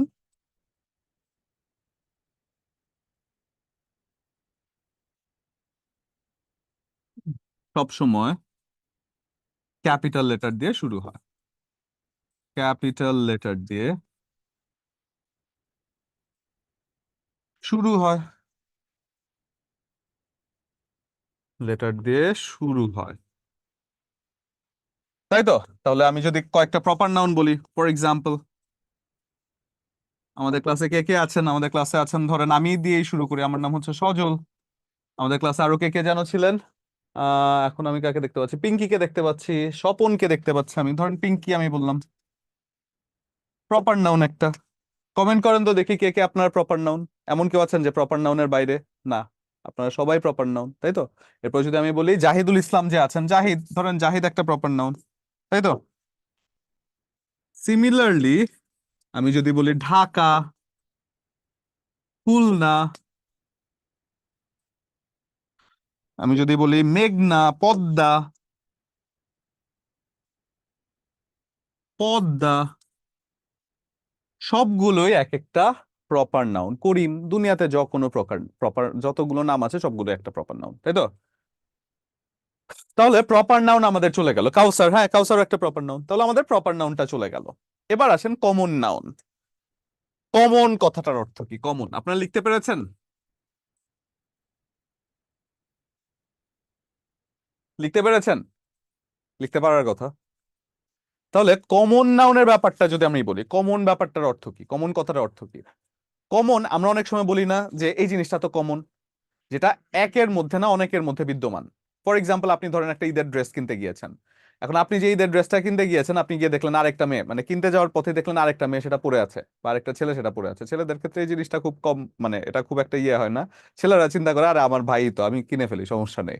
মেয়েরা কিন্তু এই জিনিসটা করবে না। নারীদের মধ্যে একটু ইয়ে থাকে যে ইস, এই মেয়েটা এটা পরে ফেলেছে, আমি এটা পরবো না, তাই তো? তো ব্যাপারটা হচ্ছে কি, কমন যে ব্যাপারটা সেটা হচ্ছে অনেকের মধ্যে বিদ্যমান থাকে। কমন জিনিসটা অনেকের মধ্যে বিদ্যমান থাকে, যে জিনিসটা আসলে একজনকে না বুঝিয়ে একটা নামকে ধরে ডাকলে অনেক মানুষ হাত তুলতে পারে, অর্থাৎ কনফিউশন তৈরি হতে পারে। ফর এক্সাম্পল, আমাদের ক্লাসে অনেক ছেলে আছেন, ছেলে আছেন না অনেকে? এখন আমি যদি বলি ছেলে, এখন ছেলে বললে এমন কোন ছেলে একা আছেন যিনি হাত তুলে বলতে পারবেন যে স্যার এটা আমি একমাত্র ছেলে, বাকি সবাই অন্য কিছু? বলতে পারবেন? বলতে পারবেন না। আপনাদের ক্লাসে আবার আমি যদি মেয়ে বলে ডাকি, এমন কোন মেয়ে আছেন যিনি বলতে পারবেন যে স্যার আমি একমাত্র মেয়ে, বাকি সবাই অন্য কিছু? বলতে পারবেন? বলতে পারবেন না। তার মানে কি, এই যে ছেলে মেয়ে নামগুলো আমি ডাকছি, স্যার আপনার কণ্ঠ মনোযোগ আকর্ষণ করে, আপনি সবগুলো ক্লাস নেবেন, নিলে খুব খুশি হবো। ওকে, থ্যাংক ইউ সো মাচ। তাহলে যেটা বলছিলাম যে, সৈকত বলেছেন, থ্যাংক ইউ সৈকত। তাহলে যেটা বলেছিলাম যে আমি ছেলে একমাত্র, আপনি বলতে পারবেন না। আমি মেয়ে একমাত্র, এটা কেউ বলতে পারবেন না। স্যার আপনার সাথে দেখা করতে চাই, প্লিজ আপনি অবশ্যই বিদ্যাবাড়িতে চলে আসেন, ইনশাল্লাহ দেখা দেখা হয়ে যাবে, ঠিক আছে? তাহলে যে জিনিসটা আমি বললাম প্রপার নাউন, আর একটু বোঝান। প্রপার নাউন হচ্ছে সুনির্দিষ্ট নাম, যাকে ডাকা হচ্ছে সেই যখন হাত তুলতে পারছে। হ্যাঁ জনি, এটা আসলে আমি প্রপার নাউনকে আরো মানে এখানেই বোঝানো শেষ না, প্রতিনিয়তই জিনিসগুলো রিপিট হতে থাকবে। আরো সামনে যখন যাব তখন দেখবেন এই জিনিসগুলো একেবারে পানিভাত হয়ে গিয়েছে আপনাদের জন্য। তো যেটা বলছিলাম, কমন নাউনটা হচ্ছে যে জিনিসটা কনফিউশন সৃষ্টি করে, তাই তো? নারী বললে একা আমি নারী না, পুরুষ বললে একা পুরুষ না, চাইল্ড বললে একা কোনো চাইল্ডকে বোঝানো সম্ভব হয় না, তাই তো? তার মানে চাইল্ড হচ্ছে দুনিয়ার যত চাইল্ড আছে সব চাইল্ডরা হাত তুলতে পারবে, তাই তো? তার মানে যেই নামটি ধরে ডাকলে অনেকে হাত তুলতে পারবে, অনেকের মধ্যে কনফিউশন সৃষ্টি হবে, সেই নামটা একটা কমন নাউন। স্যার আপনার ফেসবুক আইডিটা একটু দেবেন? ফেসবুক আইডি ইউজুয়ালি আমি ক্লাসের মধ্যে ফেসবুক আইডি দেই না। আর আপনারা মানে এই যুগে আমার নাম জানেন, সবকিছু জানেন, আপনার আবার ফেসবুক আইডি খুঁজতে পারে, এটা কোনো ঘটনা? এটা যদি চান তাহলে হইলো কিছু। কি যে একটা কাজ কারবার আপনারা করেন। আচ্ছা, তো তাহলে যেটা বললাম যে কমন নাউন হচ্ছে কি, যেই নামটা ধরে ডাকলে, যে নামটা ধরে ডাকলে অনেকের মাঝে কনফিউশন সৃষ্টি হবে, অনেকের মাঝে হাত তোলার প্রবণতা সৃষ্টি হবে, সেটাই হয়ে যাচ্ছে কমন নাউন। তাহলে আমরা যদি বলি কমন নাউন, কমন নাউনটি হচ্ছে সেই নামটি, সেই নামটি যা ধরে ডাকলে অনেকে হাত তুলতে পারে, অনেকে হাত তুলতে পারে,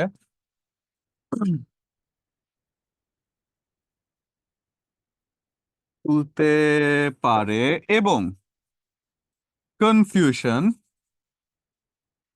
সৃষ্টি হতে পারে, সৃষ্টি হতে পারে।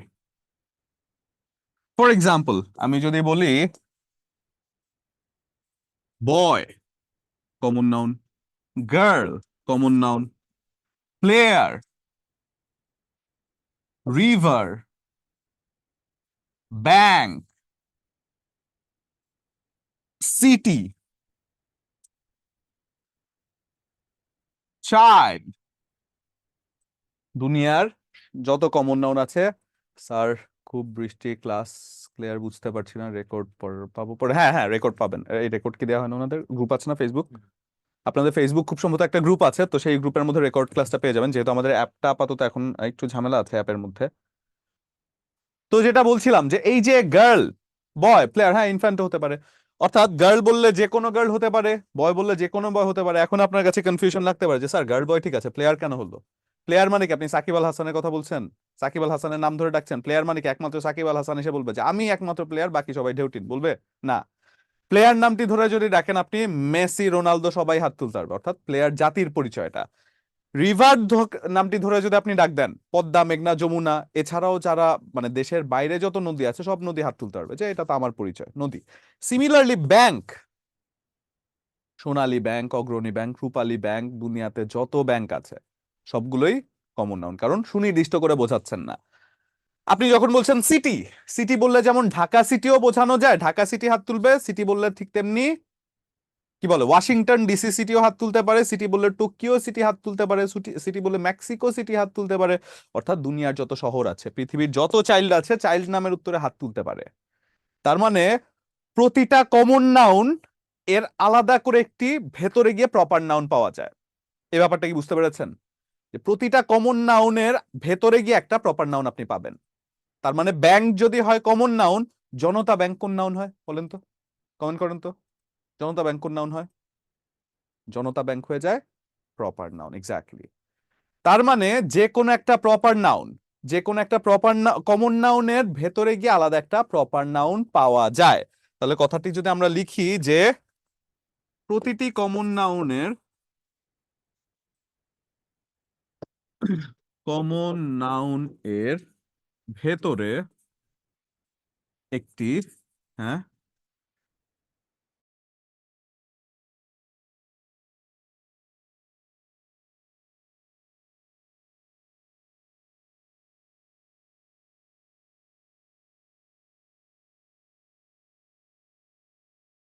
এর ভেতরে একটি প্রপার নাউন থাকবে। ফর এক্সাম্পল, আমি যদি বলি গার্ল, বয়, বয়ের জায়গায় রহিম বলতে পারি, গার্লের জায়গায় ধরেন মেঘলা বলতে পারি, আমি রিভারটা তো আপনারা পারবেন, প্লেয়ারের জায়গায় আমি বলতে পারি কি মেসি, রিভারের জায়গায় আমি বলতে পারি পদ্মা, মেঘনা, সিটির জায়গায় আমি বলতে পারি কি টোকিও। অর্থাৎ এই হচ্ছে প্রপার নাউন। প্রপার নাউন, প্রত্যেকটা কমন নাউনের ভেতরে একটা প্রপার নাউন খুঁজে পাওয়া যায়, তাই তো? ব্যাপারটা কি বুঝেছেন?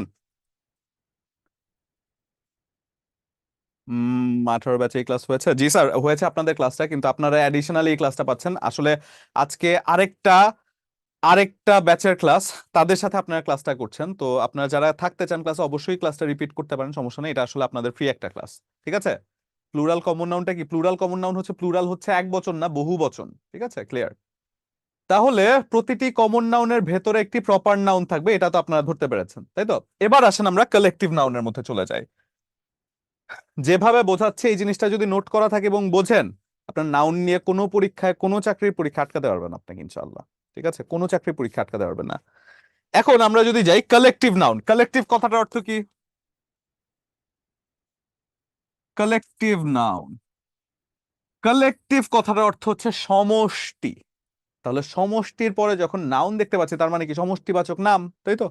এখন সমষ্টিবাচক নামটা কি? কমন নাউন এবং কালেকটিভ নাউনের মাঝে স্টুডেন্টদের মাঝে একটু কনফিউশন সৃষ্টি হয়। কেউ কেউ এই দুটোর যে পার্থক্য আছে এটাকে এক করে ফেলেন, বা এই দুটোকে এক করে ফেলেন।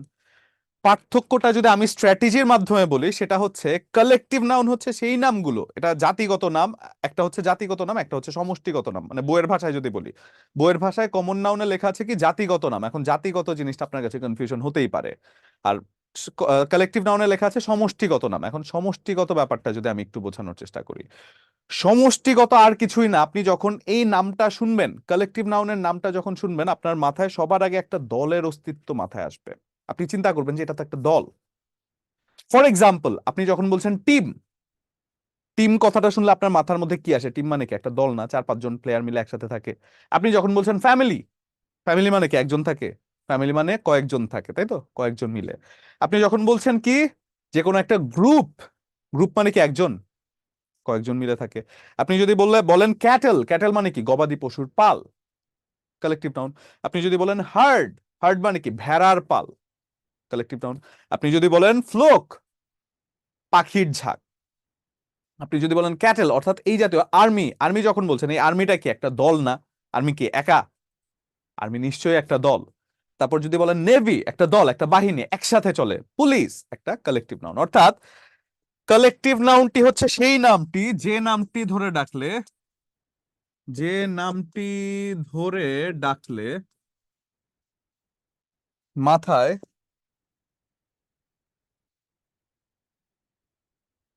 সর্বপ্রথমে, সর্বপ্রথমে একটি দলের অস্তিত্ব আসে, দলের অস্তিত্ব চলে আসে,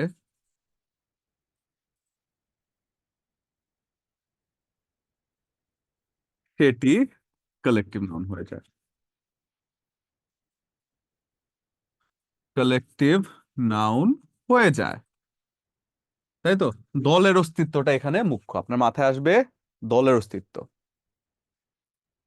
স্যার আপনাকে এস কালার শার্ট পরলে ভালো লাগে। এস কালার বলতে কি sky, sky colour, sky colour মানে আজকেরটা? Thank you Sumi Bhowmik. আচ্ছা, স্যার আপনার পড়ানোর ধরনটা অনেক ভালো, আলহামদুলিল্লাহ অনেক ভালো, থ্যাংক ইউ সো মাচ। ওকে, এটা বলেছেন স্যামসাং এস এম। আচ্ছা, আপনাদের যাদের ডিভাইসের নাম মানে ওই যে স্যামসাং, তারপর ওপ্পো, হাওয়াই, তারপর শাওমি, এই টাইপের যারা আছেন অন্য গ্রহের, তো তারা একটু নিজেদের নামটা লিখবেন। কারণ এই নামগুলো আসলে আপনার পড়া, আমি আসলে মানে আপনাকে যখন এই নামটা পড়ছি, আপনি হয়তোবা জানেনও না যে এটা আপনার নাম লেখা আছে। তো আপনার যে ডিভাইসের নাম আছে, সেই ডিভাইসের নামটা চেঞ্জ করে মানে জুমের মধ্যে আপনার যে নামটা আছে সেই নামটা একটু লিখে ফেলবেন। স্যার এফবি রিকোয়েস্ট দিয়েছি, প্লিজ অ্যাকসেপ্ট করেন। আচ্ছা, আমি বাসায় গিয়ে দেখি, আমি আম, মানে তখন আর কি দেখলে সময় পেলে অ্যাকসেপ্ট করার চেষ্টা করব। তাহলে যেটা বলছিলাম আর কি, যে কালেকটিভ নাউন হচ্ছে যে কোনো সমষ্টিবাচক নাম, তাই তো? তাহলে কালেকটিভ নাউন কোনগুলো হতে পারে? আসেন তো লিখে ফেলি। Crowd, army, navy, class, group, flock, herd, shoal, audience, majority, shower and family. তাহলে এই কালেকটিভ নাউনগুলো লিখে ফেলেন তো, যে সকল নামগুলো কালেকটিভ বা সমষ্টিকে বোঝায়। তাহলে এই কালেকটিভ নাউনগুলো একটু লিখে ফেলেন। অনেকদিন পর ক্লাস করার সুযোগ হলো, আলহামদুলিল্লাহ, থ্যাংক ইউ। এটাকে লিখলেন হুমায়ুন আহমেদ। ওকে স্যার, আপনার ক্লাসগুলো একটু তারপর নিলে ভালো হতো। ক্লাসগুলো কয়টার পরে? এটা একটু লিখবেন তো। স্যার আমি লাবণী আক্তার, জানতাম না আমার নামটা এভাবে আছে। আচ্ছা সরি, ইটস ফাইন লাবণী, আপনার নামটা একটু, ডিভাইসের নামটা একটু চেঞ্জ করে রাখবেন, তাহলেই হবে। ডিভাইসের নামটা চেঞ্জ করে আপনার নামটা একটু লিখবেন, তাহলে হয়তো বা ডাকতে আমার সুবিধা হবে আর কি, আমার জন্য। তাহলে লিখে ফেলেন তো।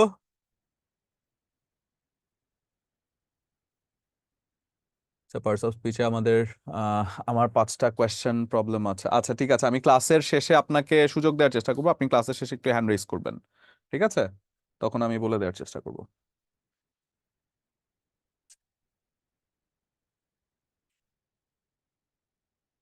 হয়েছে লেখা?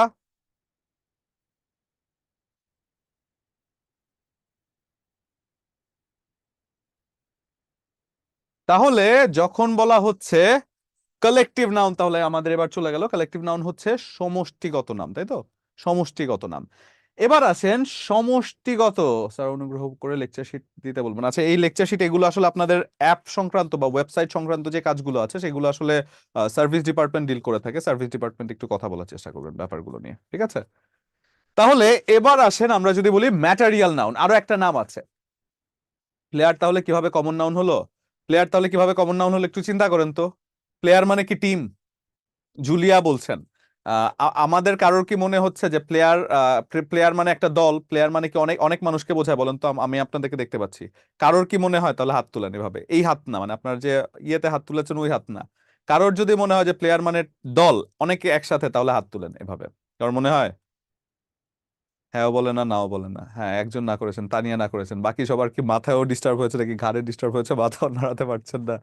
ওকে, যাই হোক। তার মানে খেলোয়াড় হচ্ছে একটা দল না, একটা আলাদা এন্টিটি যেখানে একটা জাতিকে বোঝানো যায়, তাই না? কিন্তু টিম যদি বলা হয়, টিম মানে কি দল না? টিম কি একজনে হয়? টিম একজনে হয় না, টিম মানে একটা দল। তো সেই জন্য টিমটা হচ্ছে কালেকটিভ নাউন, কিন্তু প্লেয়ারটা হচ্ছে একটা কমন নাউন। আশা করছি ব্যাপারটা পার্থক্যটা ধরতে পেরেছেন, খুবই সূক্ষ্ম একটা পার্থক্য। যেই পার্থক্যটা আশা করছি স্যার এক জায়গায় দাঁড়িয়ে আচ্ছা ঠিক আছে, আমি একটু সাইডে যাওয়ার চেষ্টা করবো তাহলে। এগুলো লেখার দরকার নেই তো, এগুলো তো বোর্ডের মধ্যে আমি তো এগুলোকে সহজ ভাষায় লিখে দিচ্ছি, এগুলোকে সহজ ভাষা আমি লিখে দিচ্ছি, এগুলো তো বইয়ের ভাষা। বইয়ের ভাষা পারলে তো আমি মানে থাকে না যে, তাহলে তো আর এতটা দরকার ছিল না, এত ইজি করে তো আর বোঝারও দরকার ছিল না। তাহলে এবার আসেন আমরা একটু যাই ম্যাটেরিয়াল নাউন। ম্যাটেরিয়াল কথাটার অর্থ কি? ম্যাটেরিয়াল, ম্যাটেরিয়াল নাউন, ম্যাটেরিয়াল কথাটার অর্থ হচ্ছে উপকরণ। ম্যাটেরিয়াল যে কথাটা আছে সেই ম্যাটেরিয়ালের নামের অর্থ হচ্ছে উপকরণ। তার মানে ম্যাটেরিয়াল নাউন হচ্ছে যে কোনো একটা উপকরণের নাম। দুনিয়াতে যত উপকরণ আছে সবগুলো ম্যাটেরিয়াল নাউন হতে পারে। তার মানে কি? খুব সহজ, খুবই সহজ, যে কোনো উপকরণই হচ্ছে ম্যাটেরিয়াল। এখন আমি যদি আপনাকে বলি দুধ, মিল্ক, মিল্ক তো আপনি দুধ এমনিতে একাও খেতে পারেন, আবার পায়েস রান্না করেও খেতে পারেন। কনফিউশন হতেই পারে যে স্যার এটা তো ঝামেলায় পড়ে গেলাম। অর্থাৎ এই জাতীয় যে কনফিউশন গুলো আছে, এই জাতীয় কনফিউশন নিয়ে আপনার ক্লিয়ার করার ক্ষেত্রে একটা টেকনিক খুব কাজে দিবে, যেই টেকনিকটা আমি হয়তো আপনাদেরকে হেল্প করতে পারি। সেই টেকনিকটা হচ্ছে, ম্যাটেরিয়াল নাউন তো অবশ্যই উপকরণের নাম, কিন্তু ম্যাটেরিয়াল নাউনকে পরিমাণ করা যায় কিন্তু গণনা করা যায় না। এটা একটা ট্রিকি জায়গা। আমি যদি বলি আগে লিখে নেই, ম্যাটেরিয়াল নাউনকে পরিমাপ করা যায়। ম্যাটেরিয়াল নাউনকে পরিমাপ করা যায়, নাউনকে পরিমাপ করা যায়, কিন্তু গণনা করা যায় না। গণনা করা যায় না। পরিমাপ করা যাবে কিন্তু গণনা করা যাবে না, ব্যাপারটা কেমন একটু চিন্তা করে দেখেন তো। ধরেন আমি বলছি 1 KG, 2 KG, 3 KG. 1 KG, 2 KG, 3 KG, এরকম কেজি 100 কেজি পর্যন্ত আমি গেলাম, আবার বলছি 1, 2, 3। কোনটাকে গণনা করছেন আর কোনটাকে পরিমাপ করছেন? বলেন তো, কোনটাকে গণনা করছেন, কোনটাকে পরিমাপ করছেন? অবশ্যই প্রথমটাকে আপনি পরিমাপ করছেন, তাই না? প্রথমটাকে আপনি পরিমাপ করছেন, 1 কেজি, 2 কেজি, 3 কেজি, এবং 1, 2, 3কেই কেবল গণনা করতে পারছেন। অর্থাৎ ইংরেজি ভাষা একটা সলিড ডিফারেন্স রয়েছে, ইংরেজি ভাষা একটা পার্থক্য রয়েছে, সেটা হচ্ছে কি, গণনাযোগ্য আলাদা জিনিস, পরিমাপযোগ্য ব্যাপারটা আলাদা জিনিস। ইংরেজিতে যাকে আপনি গণনা করতে পারবেন তাকে পরিমাপ করতে পারবেন না, যাকে পরিমাপ করতে পারবেন তাকে গণনা করতে পারবেন না। অর্থাৎ দুটো দুই জিনিস। এখন আপনি চিন্তা করেন তো, ম্যাটেরিয়াল নাউনকে যেহেতু পরিমাপ করা যায় কিন্তু গণনা করা যায় না, অর্থাৎ বাজারে গিয়ে যেটাকে পরিমাপক এককে কেনেন সেগুলোই হচ্ছে ম্যাটেরিয়াল নাউন। ফর এক্সাম্পল, আমি যদি বলি রাইস, কি হিসেবে কেনেন? গিয়ে কখনো বলেন যে ভাই আমাকে একটা রাইস দিন, দুটো রাইস দিন? বলেন? বলেন না। তাহলে আপনি এখন বলতে পারেন যে স্যার কেন, রাইস তো গণনা করা যায়, আমি তো 1, 2, 3, 4 করে রাইস গণনা করছি। এই রাইস আপনি 1 2 3 4 করে গণনা একমাত্র তখনই করতে পারেন যখন আপনি জেল হাজতে বসে আছেন, জেলখানায় আছেন, আপনি চার দেয়ালের মাঝখানে আপনার কোনো কাজ নাই, তখন একটা একটা রাইস আপনি হয়তো বা গণনা করতে পারেন। কাজ না থাকলে, কিন্তু কাজ থাকলে রাইস কেউ গণনা করতে যাবে বলেন তো? তাহলে এই জায়গার মধ্যে টেকনিকটা যেটা, সেটা হচ্ছে যে ম্যাটেরিয়াল নাউনকে আপনি বাজারে গিয়ে 1 2 3 4 এই এককে না কিনে 1 2 3 4 কেজি এককে কিনে থাকেন, তাই তো? তার মানে কেজি এককে কিনতে গেলে আপনার রাইস হতে পারে, মাটন হতে পারে, তারপরে কি আয়রন হতে পারে, তাই তো? আমি যদি বলি আয়রন, লোহা, নর্মাল অ্যামাউন্টে কি কেজি হিসেবে কেনেন, নয়তো টন হিসেবে কেনেন, তাই তো? আয়রন একটা ম্যাটেরিয়াল নাউন। গোল্ড, অনেক বড় লোক আপনি, আলট্রা বড় লোক, আপনি গিয়ে তাও কি কখনো দোকানে গিয়ে বলেছেন আমাকে একটা গোল্ড দেন, আমি তো অনেক বড় লোক, গিয়ে বলতে পারবেন না। কিন্তু হয় ভরিতে কিনবেন, আর আলট্রা বড় লোক হলে আপনি কেজিতে কিনবেন, বা থাকে না আমি যেই বড় লোক চিন্তাও করতে পারি না সেই বড় লোক হলে আপনি টনে কিনবেন, তাই তো? আমাকে 1 টন স্বর্ণ দিন। তো এরকম যদি হয় তাহলে আপনি একটা পরিমাপক এককেই কিন্তু কিনবেন। সিমিলারলি আমি যদি বলি মিল্ক, তাহলে এখন মিল্কটা কোন নাউন বলেন তো? ম্যাটেরিয়াল নাউন, কেজি এককে কিনছেন। আমি যদি বলি ওয়াটার, ওয়াটার কোন নাউন? লিটার ধরে কিনছেন, লিটার ধরে, ম্যাটেরিয়াল নাউন। আমি যদি বলি কি সুগার, চিনি, সুগার কি তাহলে? Material noun. আমি যদি বলি সল্ট, ম্যাটেরিয়াল নাউন। আমি যদি বলি কি উড, কাঠ, উডের যে পরিমাপক একক সেটা কিন্তু সেপটিক, ম্যাটেরিয়াল নাউন। সিমিলারলি এরকম হাজার হাজার ম্যাটেরিয়াল নাউন আপনি লিখতে পারবেন, তাই তো? ভোকাবুলারি পার্ট কি আপনারা পড়েন? জি, ভোকাবুলারি পার্টটা খুব ইন্টারেস্টিং করে আমি পড়ানোর চেষ্টা করি। যেই ক্লাসটা বোরিং হওয়ার কথা আপনাদের, সেই ক্লাসে শিওর থাকবেন সেই ক্লাসটা আপনাদের জন্য সারপ্রাইজিং হবে, এবং সেই ক্লাসটা অনেক মজা হবে। মানে আপনারা যেটা চিন্তা করবেন যে এটা স্যার কি পড়াবে, ওই ক্লাসটাই সব থেকে বেশি মজা হবে। ভোকাবুলারি ক্লাস আপনারা যারা ভয় পেয়ে থাকেন ভোকাবুলারির ব্যাপারে, ভোকাবুলারিকে একটা ডিফারেন্ট অ্যাপ্রোচেই পড়ানোর চেষ্টা করবো, যে অ্যাপ্রোচটা আপনি জীবনেও, মানে থাকে না যে 1,000 শব্দ শিখে ফেললো আপনি, মানে মনেই হবে না 1,000 শব্দ শিখে ফেলেছেন, এরকম ভাবে আমরা চেষ্টা করব। তাহলে যদি বলা হয় স্যার অনিয়ন কি, ওটাকে গণনা করা যায়? তো ভাই দুনিয়াতে অনেক কিছু, চুলও তো গণনা করা যায়, মাথার চুল গণনা করা যায় না? এখন আপনি ওই যে একজন একটু আগে বলেছে স্যার লকডাউনে এসব করেছি, লকডাউনে আছেন বা জেলখানায় আছেন, এছাড়া আপনি এসব করতে যাবেন বলেন তো? কেউ মাথার চুল গুনবে বা কেউ রাইস গুনবে? গুনবে না। কিন্তু তার মানে কি এগুলো ম্যাটেরিয়াল নাউন না, তাই তো? তাহলে কিন্তু অনিয়ন আপনি কেজি হিসেবে কিনছেন, ম্যাটেরিয়াল নাউন। অনিয়ন কি তৈরি করতে ম্যাটেরিয়াল হিসেবে ব্যবহৃত হয়, তাই তো? রান্না করতে ম্যাটেরিয়াল হিসেবে ব্যবহৃত হয়, অনিয়ন ম্যাটেরিয়াল নাউন। এবার যদি আসি আমি, তাহলে material noun clear? Material noun নিয়ে তো আর কনফিউশন থাকার কথা না, ম্যাটেরিয়াল নাউন ক্লিয়ার?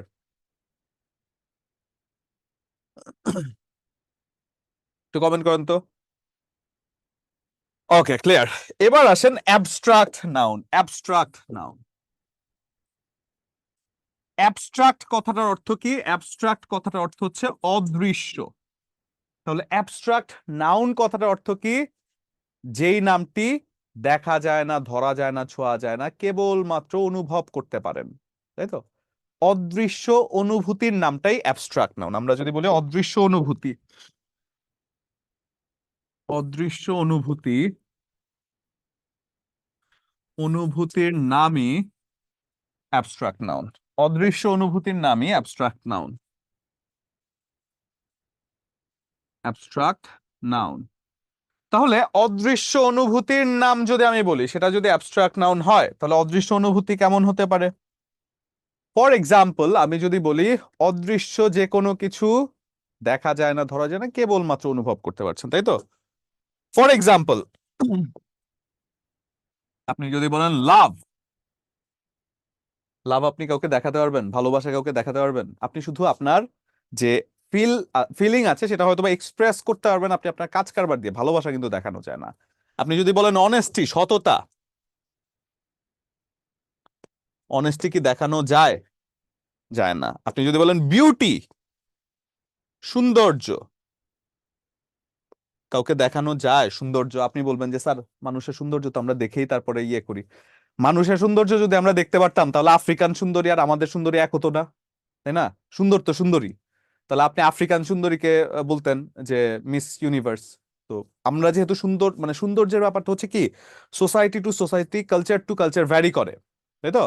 তাহলে society to society, culture to culture যেহেতু ভ্যারি করে, সেজন্য এটা হয়ে যাচ্ছে একটা অ্যাবস্ট্রাক্ট নাউন, যেটা হচ্ছে অনির্দিষ্ট। অনেস্টি, অনেস্টি কেন হবে অ্যাডজেক্টিভ কেন হবে? এই এই অল্প অল্প জেনে যে কি যে আপনারা করছেন, অনেস্টি অ্যাডজেক্টিভ না, অনেস্ট হচ্ছে অ্যাডজেক্টিভ। অনেস্টি হচ্ছে একটা নাম, নাউন, সেজন্য অনেস্টি হয়ে যাচ্ছে একটা অ্যাবস্ট্রাক্ট নাউন, কিন্তু অনেস্ট কথাটার অর্থ হচ্ছে অ্যাডজেক্টিভ। ঠিক আছে?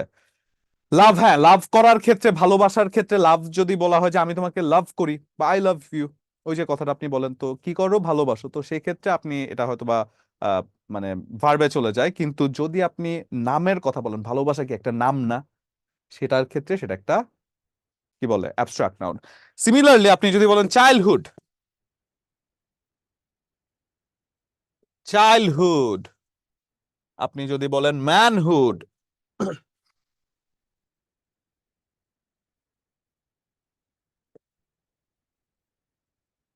আপনি যদি বলেন কেমিস্ট্রি, তারপরে যদি আপনি বলেন কি, ধরেন অনেস্টি, এই জাতীয় যে কথাগুলো আছে, আপনি বিউটি বলছেন, যে জাতীয় কথাগুলো আপনি দেখতেই পাচ্ছেন না, ধরতেই পারছেন না, কেবল অনুভব করতে পারছেন, হুররা অ্যাবস্ট্রাক্ট নাউন না। হুররা হচ্ছে একটা এক্সপ্রেশন, এক্সপ্রেশন যেটা আসলে আপনি মানে কি বলে, খুশি হয়ে হয়তো বা দিচ্ছেন।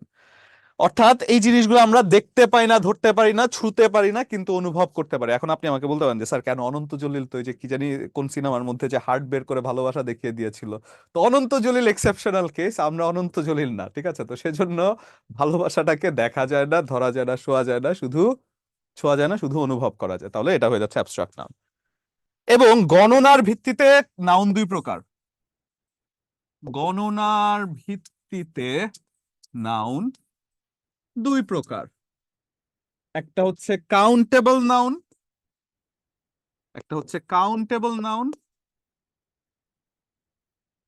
কাউন্টেবল নাউন, যেখানে কাউন্টেবল নাউনের মধ্যে আছে কি, প্রপার নাউন, প্রপার নাউনকে আপনি গুনতে পারেন, কমন নাউন, কমন নাউনকে আপনি গুনতে গুনতে পারেন, এবং কালেকটিভ নাউন, এই নাউনগুলোকে আপনি গুনতে পারেন। একটু চিন্তা করে দেখেন তো, প্রপার নাউন কোন একটা সুনির্দিষ্ট ব্যক্তি, কয়জন ব্যক্তি আছে গুনতে পারেন। কমন নাউন ছেলে মেয়ে, কয়জন ছেলে আছে, কয়জন মেয়ে আছে গুনতে পারেন আপনি। কোন একটা দলে, কোন একটা দলে 1,000 মানুষ আছে, কালেকটিভ দলে একটা 1,000 মানুষ আছে, আপনি কি 1,000 মানুষকে গুনতে পারছেন? আমাদের ক্লাসে 198 জন মানুষ আছে, গুনতে পারছি। তার মানে কালেকটিভ নাউনও একটা কাউন্টেবল নাউন। কিন্তু আনকাউন্টেবল নাউন আমি যদি বলি, আনকাউন্টেবল নাউন, আনকাউন্টেবল নাউনের মধ্যে যদি আমরা বলি, সেটা হয়ে যাচ্ছে কি, একটা হচ্ছে ম্যাটেরিয়াল নাউন, ম্যাটেরিয়াল নাউন, এবং আরেকটা হচ্ছে অ্যাবস্ট্রাক্ট নাউন, অ্যাবস্ট্রাক্ট নাউন। তাহলে আনকাউন্টেবল মানে কি, অগণনাযোগ্য, যে জিনিসটা গণনা করা যায় না। এখন ম্যাটেরিয়াল নাউনকে কেন গণনা করা যায় না বলেন? কে বলবেন ম্যাটেরিয়াল নাউনকে কেন গণনা করা যায় না? বলেন, কে বলবেন? হ্যান্ড রেজ করতে পারেন আপনারা। প্রথম দিকে কয়েকজন হাত তুলে রেখেছিলেন। আসলে আমি একটা সার্টেইন টাইমে গিয়ে আপনাদেরকে হাত মানে কথা বলা আপনাদের সাথে চেষ্টা করে থাকি। মিশু আছেন, প্রথমে হাত তুলেছেন। মিশু, আমি আনমিউট করে দিয়েছি আপনাকে। আমি মিশুকে শুনতে পাচ্ছি না। এরপরে জান্নাতুল আছেন, আনমিউট করে দিয়েছি। স্যার যদি আসে পরীক্ষার মধ্যে নাউন কত প্রকার, তাহলে দুই প্রকার হবে না 5 প্রকার হবে? তাহলে গণনার ভিত্তিতে অথবা এমনিতে জেনারেল ভিত্তিতে এভাবে আসলে আসবে কখনো পরীক্ষার মধ্যে। আর এটাই তো আপনাদেরকে এতক্ষণ বোঝানোর চেষ্টা করলাম যে রবীন্দ্রনাথ ঠাকুরের তৃতীয় ভাইয়ের ওয়াইফের নাম কি, এটা চাকরি পরীক্ষায় গুরুত্বপূর্ণ না। বুঝতে পেরেছেন? এখানে যেটা গুরুত্বপূর্ণ সেটা পরে, রবীন্দ্রনাথের তৃতীয় ভাইয়ের ওয়াইফ নিয়ে আপনি টেনশনে পড়ে গিয়েছেন যে এটা কি হবে স্যার। এগুলো আসবে না কখনোই। কিন্তু যদি আসে তাহলে গণনা নাকি অগণনার ভিত্তিতে সেটা আপনাকে মেনশন করে দিবে। আচ্ছা, আমি আনমিউট করে দিয়েছি, কিন্তু আমি আপনাদেরকে শুনতে পাচ্ছি না। আপনাদের কাছে আমি আনমিউট করে দিলে আপনাদের কাছে একটা নোটিফিকেশন যায়, সেই নোটিফিকেশনটা একসেপ্ট করতে হবে। আমি জান্নাতুলকে আনমিউট করেছি, মিশুকে আনমিউট করেছি, হাফিজুর রহমানকেও আনমিউট করে দিয়েছি, রনি দে আনমিউট করে দিয়েছি, কিন্তু আমি আপনাদেরকে এখনো শুনতে পাচ্ছি না। হাফিজুর রহমান কি এবার শুনতে পাচ্ছি? আসসালামু আলাইকুম হাফিজ স্যার। শুনতে পাচ্ছেন? জি স্যার। আসসালামু আলাইকুম, ভালো আছেন? জি স্যার, আপনি ভালো আছেন স্যার? জি আছি, আলহামদুলিল্লাহ ভালো আছি। বলেন, ম্যাটেরিয়াল নাউন কেন কাউন্টেবল না? স্যার ম্যাটেরিয়াল নাউন কেন কাউন্ট আনকাউন্টেবল নাউন, সেই ক্ষেত্রে স্যার ম্যাটেরিয়াল নাউন গোনা গোনা যায় না, পরিমাপ করা যায় স্যার। পরিমাপ করা যায়, এক্স্যাক্টলি, পরিমাপ করা যায়। আর অ্যাবস্ট্রাক্ট নাউন তো আপনি দেখতে পারবেন না, ধরতে পারবেন না, পরিমাপ করবেন কিভাবে, তাই না? পরিমাপ করা যায়, গণনা করা জি যায় না। তাহলে এখন জি আরো দুটো জায়গা আমরা একটু জেনে নেই। সেটা হচ্ছে কি, একটা, কোন সেন্টেন্স থেকে কোন সেন্টেন্স থেকে নাউনকে খুঁজে বের করতে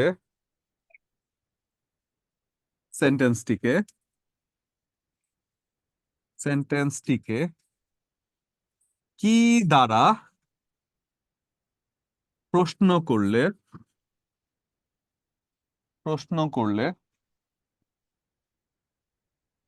উত্তরে নাউন পাওয়া যায়।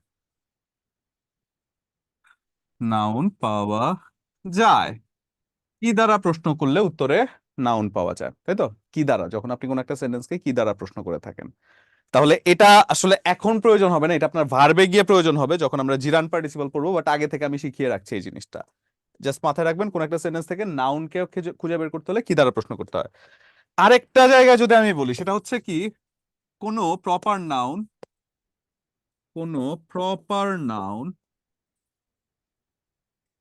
কালেকটিভ নাউন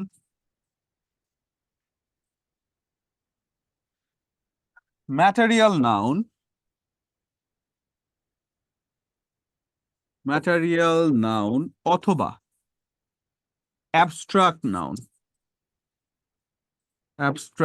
নাউনের পূর্বে আর্টিকেল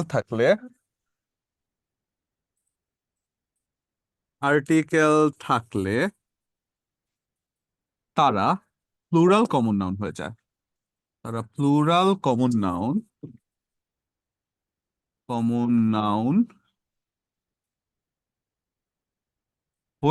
তাই তো? প্লুরাল কমন নাউন হয়ে যায়। ফর এক্সাম্পল, পুলিশ কোন নাউন? কালেকটিভ নাউন, তাই না? পুলিশ কালেকটিভ নাউন, কিন্তু জি স্যার। পুলিশ বললে সেটা দুইটার নিচে আন্ডারলাইন থাকতে হবে, মাথায় রাখবেন, দুইটার নিচে আন্ডারলাইন থাকতে হবে। শুধু পুলিশের নিচে আন্ডারলাইন থাকতে হবে না, কিন্তু দা পুলিশের নিচে আন্ডারলাইন থাকতে হবে, কমন নাউন। আমি যদি বলি মাসুদ কোন নাউন? Proper noun. আমি যদি বলি এ মাসুদ, কি নাউন হয়ে যায়? কমন নাউন হয়ে যায়। প্লুরাল কমন নাউন হয়ে যায়। ঠিক আছে, লিখেছেন?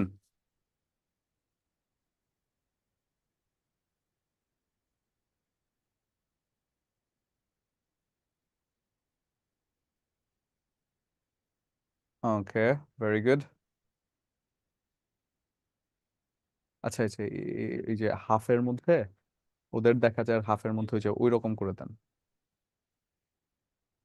মানে ওদের কমেন্টার যেন পাশাপাশি থাকে আর কি। হ্যাঁ, লিখতে পারেন নাই? এত দেরিতে লিখলে হবে? এত দেরি করলে হবে না ডিয়ার, জলদি।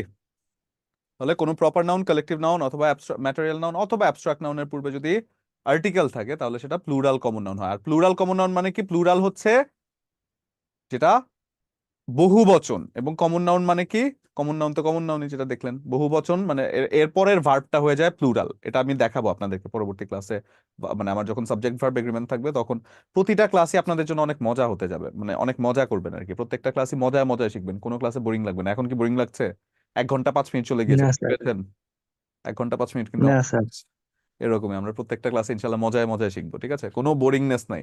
আমার নিজের লাইফে ইংরেজি ক্লাসটা বোরিং ছিল। আমি যখন দেখতাম ক্লাসে স্যার এসে এক সাইড থেকে খালি লেখাচ্ছে, খালি পড়াচ্ছে, উনি কি পড়াচ্ছে উনিই বোঝে, ভাই এরকম করে ইংরেজি শিখ, মানে একটা, মানে মজার জিনিসকে মজা করে আমরা শিখি জিনিসটা। তাহলে এবার আসেন আরো মজার মধ্যে চলে যাই, যেখানে আসলে প্রিভিয়াস ইয়ারের প্রশ্ন যখন দেখবো আমরা পাচ্ছি, তখন আমাদের কাছে ভালো লাগবে জিনিসটা। What kind of noun is cattle? দাঁড়ান তো, একটু সবার হ্যান্ডটা ডাউন করে দিচ্ছি, তারপর একজন একজন করে হ্যান্ড রেজ করে আমাকে অ্যান্সার করবেন। একটু হ্যান্ড রেজ করে আমাকে অ্যান্সার করবেন একজন একজন করে। জি, এবার আমাকে হ্যান্ড রেজ করে বলতে পারেন। প্রথমে কার হাতটা আছে দেখি? শারমিনা আক্তার আছেন। শারমিনা আক্তার আনমিউট করে দিয়েছে আপনাকে। শারমিনা আক্তার শুনতে পাচ্ছেন? স্যার ক্যাটেল, জি স্যার শুনতে আপনি ভালো পাচ্ছি। আছেন? ক্যাটেল, জি স্যার আলহামদুলিল্লাহ ভালো আছি, আপনি ভালো আছেন? জি আছি আলহামদুলিল্লাহ। বলেন, ক্যাটেল কোন noun? Cattle collective noun. Collective noun, very good. এর পরের কোয়েশ্চেনটা যদি আমি বলি, এগুলো কিন্তু প্রত্যেকটাই প্রাইমারি, নিবন্ধন, বিসিএস, প্রত্যেকটাই প্রিভিয়াস ইয়ারের প্রশ্ন। What kind of noun is girl? এরপরে আছেন হচ্ছে সুমনা রহমান, আনমিউট করে দিয়েছি, রিকোয়েস্ট অ্যাকসেপ্ট করে কথা বলতে হবে। সুমনা শুনতে পাচ্ছেন? সুমনা শুনতে পাচ্ছেন? আমি শুনতে পাচ্ছি না সুমনাকে। এরপর পিঙ্কি আছেন, পিঙ্কিকে আনমিউট করে দিয়েছি। পিঙ্কি কেমন আছেন? জি স্যার ভালো, আপনি কেমন আছেন? জি আছি আলহামদুলিল্লাহ, ভালো আছি। বলেন, what kind of noun is girl? Sir common noun. Very good, common noun, কারণ যে কোনো গার্লকে বোঝানো যায়। এটা দুটো বিসিএস এর প্রশ্ন, একটা নির্দিষ্ট হচ্ছে কোনো নাম বোঝাচ্ছে না। সেকেন্ড গার্ল সেকেন্ড বিসিএস, 22তম বিসিএস এবং সর্বশেষ 44তম বিসিএস, দুটো বিসিএস এ এই প্রশ্নটা এসেছে, what kind of noun is girl, তাই তো? তাহলে গার্ল হয়ে যাচ্ছে একটা কমন নাউন। তাহলে আমি যদি বলি শারমিন, শারমিন কোন noun? Sharmin proper noun sir. Proper noun. শারমিনের একটা দল আছে, সেটা কোন নাউন হয়ে যায়? দল, কালেকটিভ শারমিনের নাউন। দল, কালেকটিভ নাউন। কালেকটিভ শারমিনের দলের প্লেয়ারদের মধ্যে অনেক অনেস্টি রয়েছে, সততা রয়েছে, অনেক সততা, অনেস্টি, কোন noun? Honesty sir abstract noun. Abstract noun. এখন তাদের অনেস্টির অনুভূতি পুরস্কার হিসেবে প্রকাশ। তাদেরকে আমি একটা সোফা বানিয়ে দিব, যেটার জন্য ম্যাটেরিয়াল হিসেবে, আরে বলেই তো দিলাম ম্যাটেরিয়াল হিসেবে, মানে কাঠ প্রয়োজন হবে, তো কাঠই তো ম্যাটেরিয়াল নাউন, তাই না? এই জি হচ্ছে স্যার, একটা ম্যাটেরিয়াল নাউন, তাই তো? এরপরে যদি আমি বলি আই হ্যাড আ টক, এটা এখন না, which one is abstract noun, এটা বলেন। Which one is abstract noun? এরপরে আছেন হচ্ছে রিনা আক্তার, রিনা বলেন তো। Abstract honesty. এই আরেকজন বলে জি দিয়েছে। স্যার অনেস্ট ভালো হ্যাঁ, অনেস্টি, অনেস্টি স্যার, হয়ে যাচ্ছে আসসালামু একটা। আলাইকুম। ওয়ালাইকুম আসসালাম স্যার, ভালো আছেন? জি জি স্যার, আপনি কেমন আছেন? জি আছি আলহামদুলিল্লাহ, ভালো আছে। তাহলে অনেস্টি হয়ে যাচ্ছে একটা জি স্যার, অ্যাবস্ট্রাক্ট এটার নাউন। উত্তর অনেক কি হবে? জি স্যার, আগে বলছিল স্যার, অন্য আচ্ছা, একটা তাহলে জিজ্ঞেস রিভার কোন করেন নাউন? স্যার। রিভার কোন নাউন? জি স্যার, রিভার হচ্ছে proper noun. River sir, river নদী কমন নাউন স্যার, এক্স্যাক্টলি। কারণ এটার কোনো নাম দুনিয়ার চেঞ্জ হয় না যে স্যার। কোনো নদীকে বোঝানো সম্ভব, তাই তো? কিন্তু আমি যদি বলি পদ্মা, সুনির্দিষ্ট করে বুঝবেন। যদি বলি Padma, Padma sir common noun. কি জি স্যার, কি বলেছেন? পদ্মা কি? Padma sir common noun sir. আপনাকে একটা ধমক, আপনাকে একটা একটা না দুইটা ধমক আপনাকে। কি বলেন, পদ্মা কেন কমন নাউন হতে যাবে? পদ্মা প্রপার নাউন, সুনির্দিষ্ট নাম। বললাম না যে প্রত্যেকটা কমন নাউনের একটা সুনির্দিষ্ট প্রপার নাউন থাকে। তার মানে কি পদ্মা বললে কি অনেকে হাত তুলতে পারবে, নাকি শুধু পদ্মা হাত তুলতে পারবে? বলেন, পদ্মা কয়টা আছে? একটা স্যার। একটা, তাহলে প্রপার নাউন না? জি স্যার, হ্যাঁ, সরি স্যার। ফাইন। তাহলে নেভি কোন নাউন? নেভি, নেভি কোন noun? Navy sir collective noun. Navy collective, navy collective collective noun noun, sir, সেটা কিভাবে বুঝলেন বলেন? সমষ্টি স্যার, নেভি তো দল বুঝাইছে, সমষ্টি। নৌবাহিনীর এখন দল আমি যদি স্যার। বলি দা নেভি, দা নেভি সুনির্দিষ্ট স্যার, এটা প্রপার নাউন হবে স্যার। আপনি কি করছেন এসব, কি বলছেন? দা নেভি হলে কি প্লুরাল কমন নাউন হয়ে যায় না? মাত্রই তো আমরা লেখালাম, দা নেভি হলে কি হয়? প্লুরাল কমন নাউন হয়ে যায়। আচ্ছা, কমন যাক, নাউন। ম্যান বলেন, ম্যান, ম্যান কি?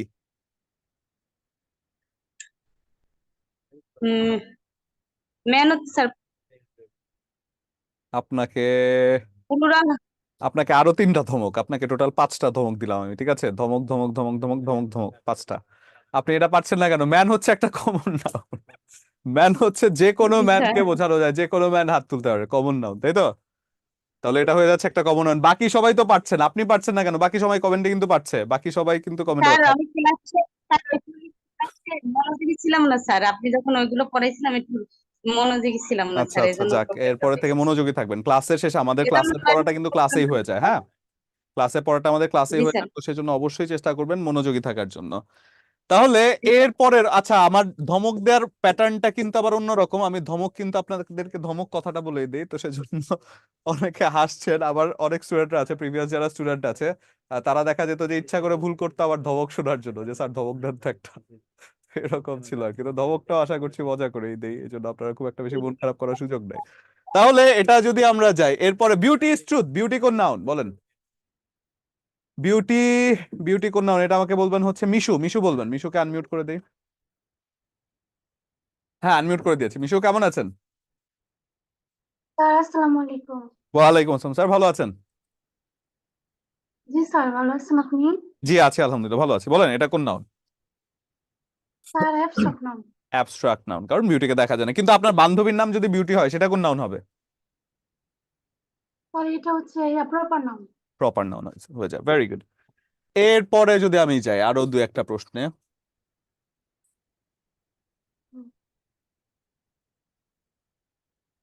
Kamal did not join army, এটাকে আমাকে বলবেন হচ্ছে হাফিজুর রহমান। হাফিজুর রহমান বলেন তো। জি স্যার। হাফিজ কেমন আছেন? কামাল, এই তো স্যার ভালো। আসসালামু আলাইকুম স্যার, ওয়ালাইকুম আমি আসসালাম। বলা থেকে বলছি স্যার। আচ্ছা আচ্ছা, যাক শুনে ভালো লাগলো। আপনাদের আপনাদের সাথে যেহেতু এক মানে ইন্ডিভিজুয়ালি পরিচয় হওয়া হয় না, তো সেজন্য আমি একটু চেষ্টা করি ম্যানার রেখে, আমি আমার স্টুডেন্টদেরকে মানে থাকে না যে আমার স্টুডেন্টরা আমাকে যেমন চেনে, আমি আমার স্টুডেন্টদেরকে চিনতে পছন্দ করি আর কি। তাহলে এটা জি বলেন স্যার, আমি আপনার সাথে স্যার আরো 2 দিন কথা বলেছি স্যার। তাই আজকে তৃতীয় দিন হয়ে গেল, ভেরি গুড মাশাআল্লাহ। তাহলে বলেন এটা কোন নাউন? জি স্যার, এই যে আর্মি, আর্মি হচ্ছে sir abstraction noun. Abstract noun? Army. জি। আর্মি একটা দল না। Collective noun sir. Collective noun, দলের নাম, দলের নাম। Sorry sorry sorry sir. Sir collective sir noun, এই তো, ভেরি গুড। Collective noun. আপনাকে ভেরি গুড না, আমাকে ভেরি গুড, আমি আনসার দিয়ে দিয়েছি। তাহলে এরপরটা বলেন কোনটা কমন নাউন নিচের, এটা আমাকে বলবেন হচ্ছে। স্যার ব্যাংক, ব্যাংক, আপনি ব্যাংক বলতে স্যার। পেরেছেন, এটা ওকে, ভেরি গুড। ব্যাংক।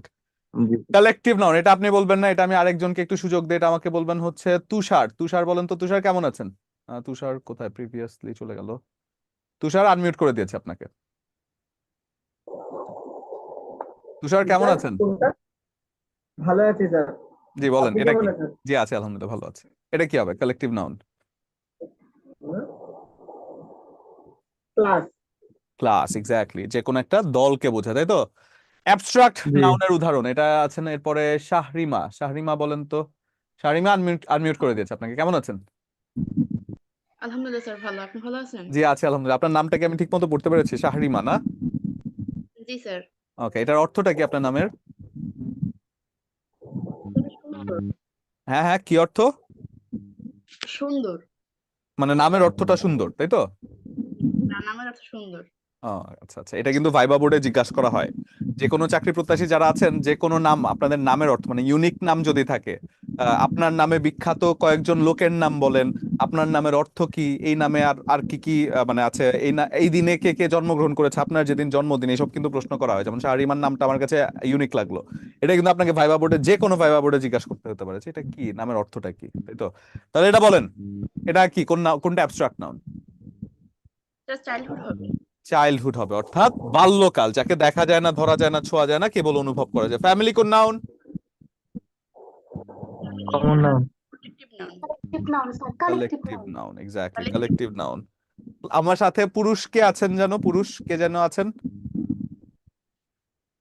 ছেলে কে যেন আনমিউট করা আছেন, বলেন তো আমার কোন স্টুডেন্ট আছেন?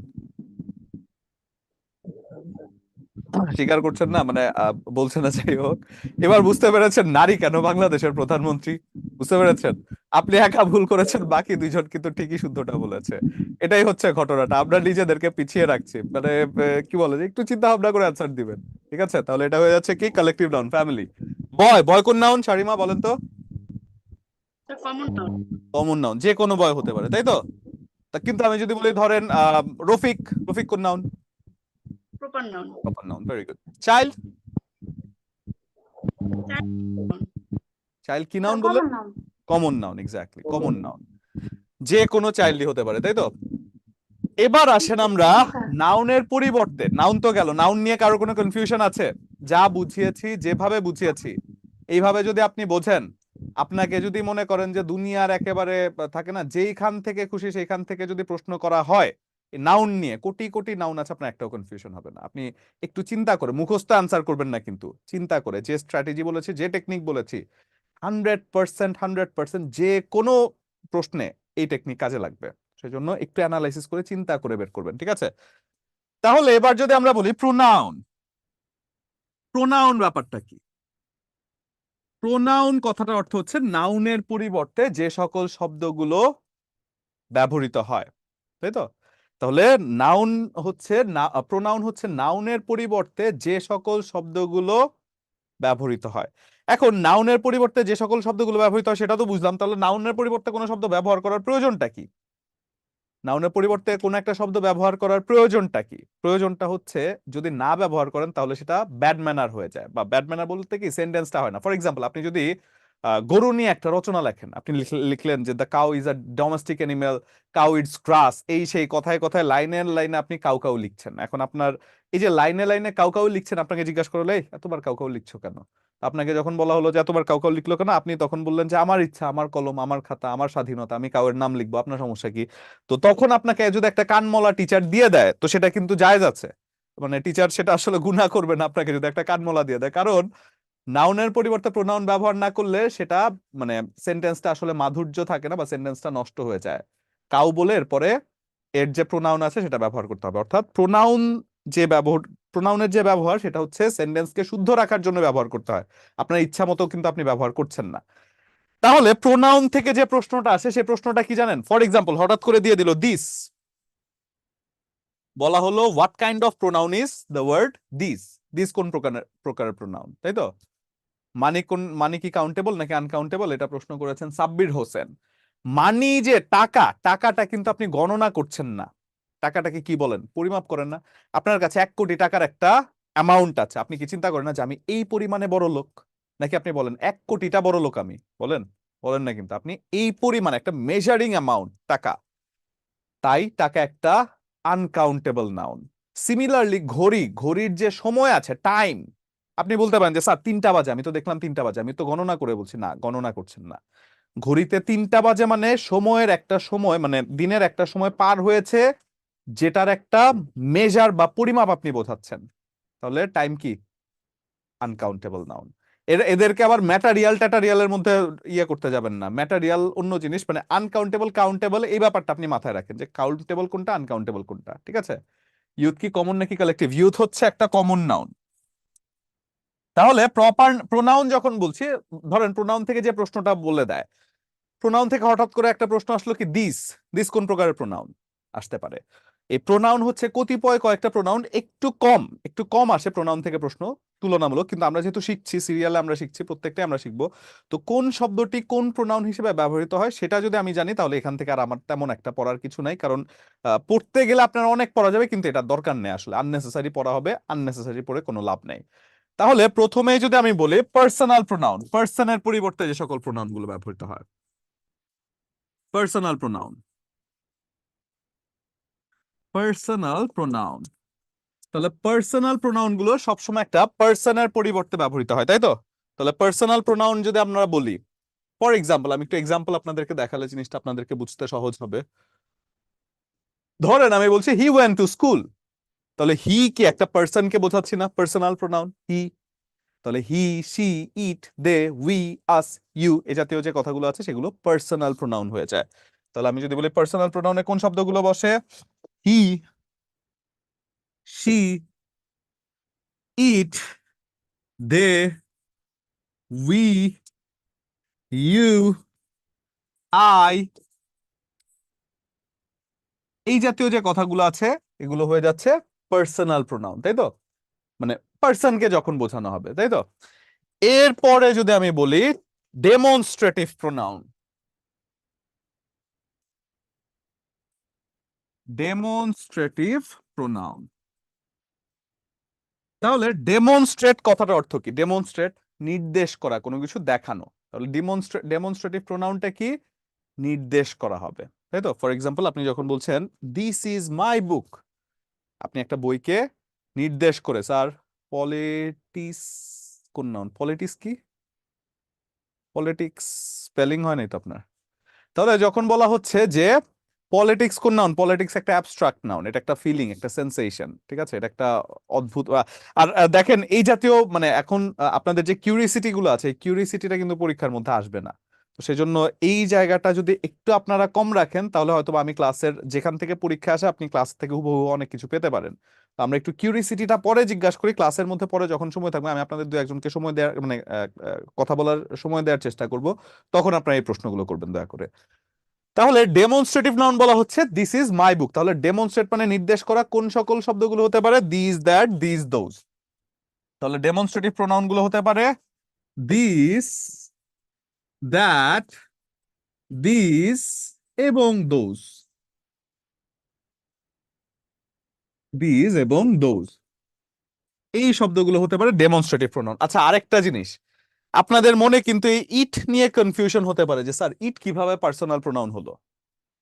ইট একটা বস্তুর ক্ষেত্রে অথবা একটা ইতর প্রাণী বিশেষ। আপনি যখন বলছেন যে the cow is a domestic animal, it eats grass, তার মানে কি গরুকে কি হি বলবেন না সি বলবেন নাকি ভাইজান বলবেন? বলবেন না তো, ইট বলবেন, তাই না? এটা হচ্ছে গরুকে পার্সোনাল প্রোনাউন হিসেবে। সিমিলারলি একটা বেবির ক্ষেত্রে ফর এক্সাম্পল আমরা যদি বলি the baby is crying for its mother, বাচ্চাটি তার মায়ের জন্য কান্নাকাটি করছে, তার মানে কি বেবির ক্ষেত্রে একটা কালেক্টিভ কি বলে পার্সোনাল প্রোনাউন হিসেবে ইট প্রোনাউনটি ব্যবহৃত হয়, তাই তো? তারপরে যদি আমরা যাই সেটা হচ্ছে interrogative pronoun, who, which, what, whom, whoever, whichever, অর্থাৎ প্রশ্ন করার ক্ষেত্রে যে সকল প্রোনাউন গুলো মানে নাউনের পরিবর্তে ব্যবহৃত হয় সেগুলো হয়ে যায় ইন্টারোগেটিভ প্রোনাউন। তাহলে ইন্টারোগেটিভ প্রোনাউন গুলো কি কি হতে পারে? হু, ইন্টারোগেটিভ প্রোনাউন, ইন্টারোগেটিভ প্রোনাউন। যদি বলি হু, হুইচ, হুম, হুএভার,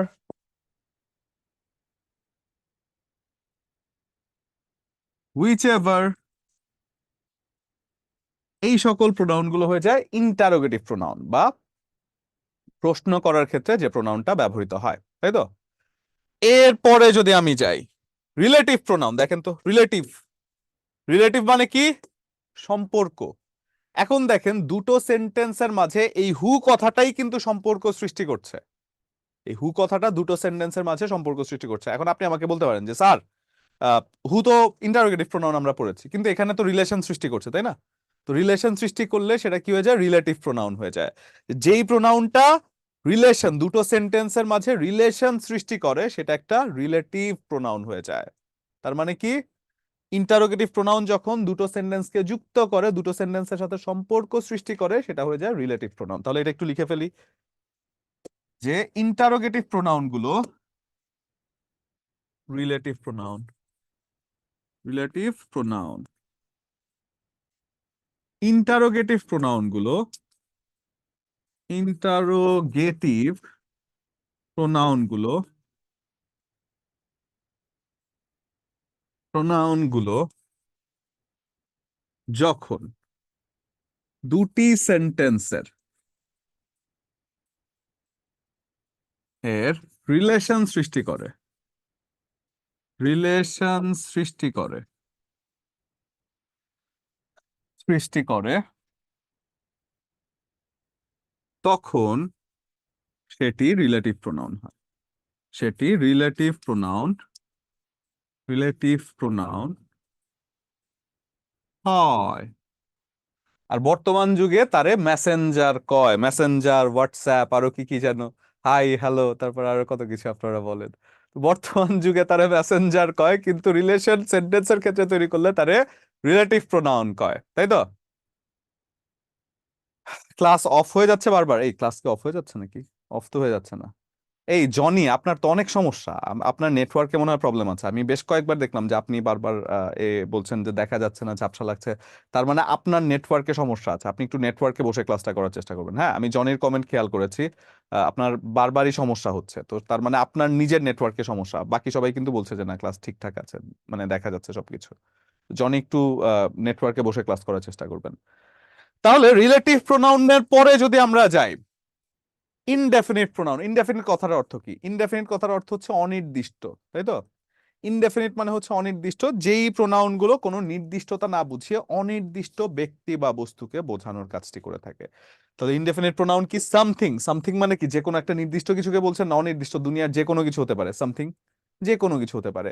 এনিথিং আপনি যখন বলছেন, এনিথিং মানে কি কোনো নির্দিষ্ট কিছু না, অনির্দিষ্ট কিছু, যে কোনো কিছু হতে পারে দুনিয়ার, এনিথিং। এনিওয়ান, সামবডি, নোবডি, নান, নাথিং, এভরিথিং, সামথিং, এই সকল শব্দগুলো ইনডেফিনিট বা অনির্দিষ্টতাবাচক প্রোনাউন। তাহলে আমরা যদি বলি ইনডেফিনিট প্রোনাউন, ইনডেফিনিট প্রোনাউন সেটা হচ্ছে কি something, anything, anyone, anyone, someone, somebody, anybody, nobody, no one, none, এই জাতীয় শব্দগুলো হয়ে যায় indefinite pronoun.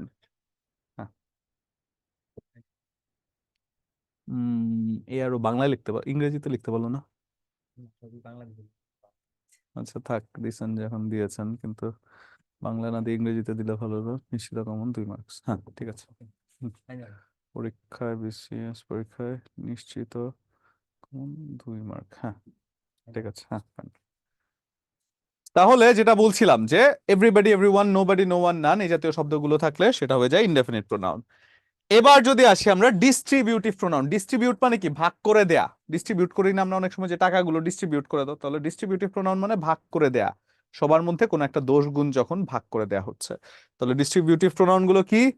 Each, every, either, neither এই জাতীয় শব্দগুলো। আচ্ছা মাগরিবের আজান দিবে বুঝতে পারছি, কিন্তু মাগরিবের আজান দিলে আমি যদি আপনাদের ক্লাসটা এখন আজান দেখ আগে, এরপরে আমার হয়তো বা আজানের পরেও কিছুক্ষণ ক্লাসটা নিতে হবে, কারণ আমি 15 মিনিটের গ্যাপ দিয়ে পরে এসে যে আবার আপনার ক্লাসে জয়েন করবেন ওই সময়টা আসলে হবে না, কারণ ওই সময় আস্তে আস্তে আমার ক্লাস শেষ হয়ে যাবে আপনাদের।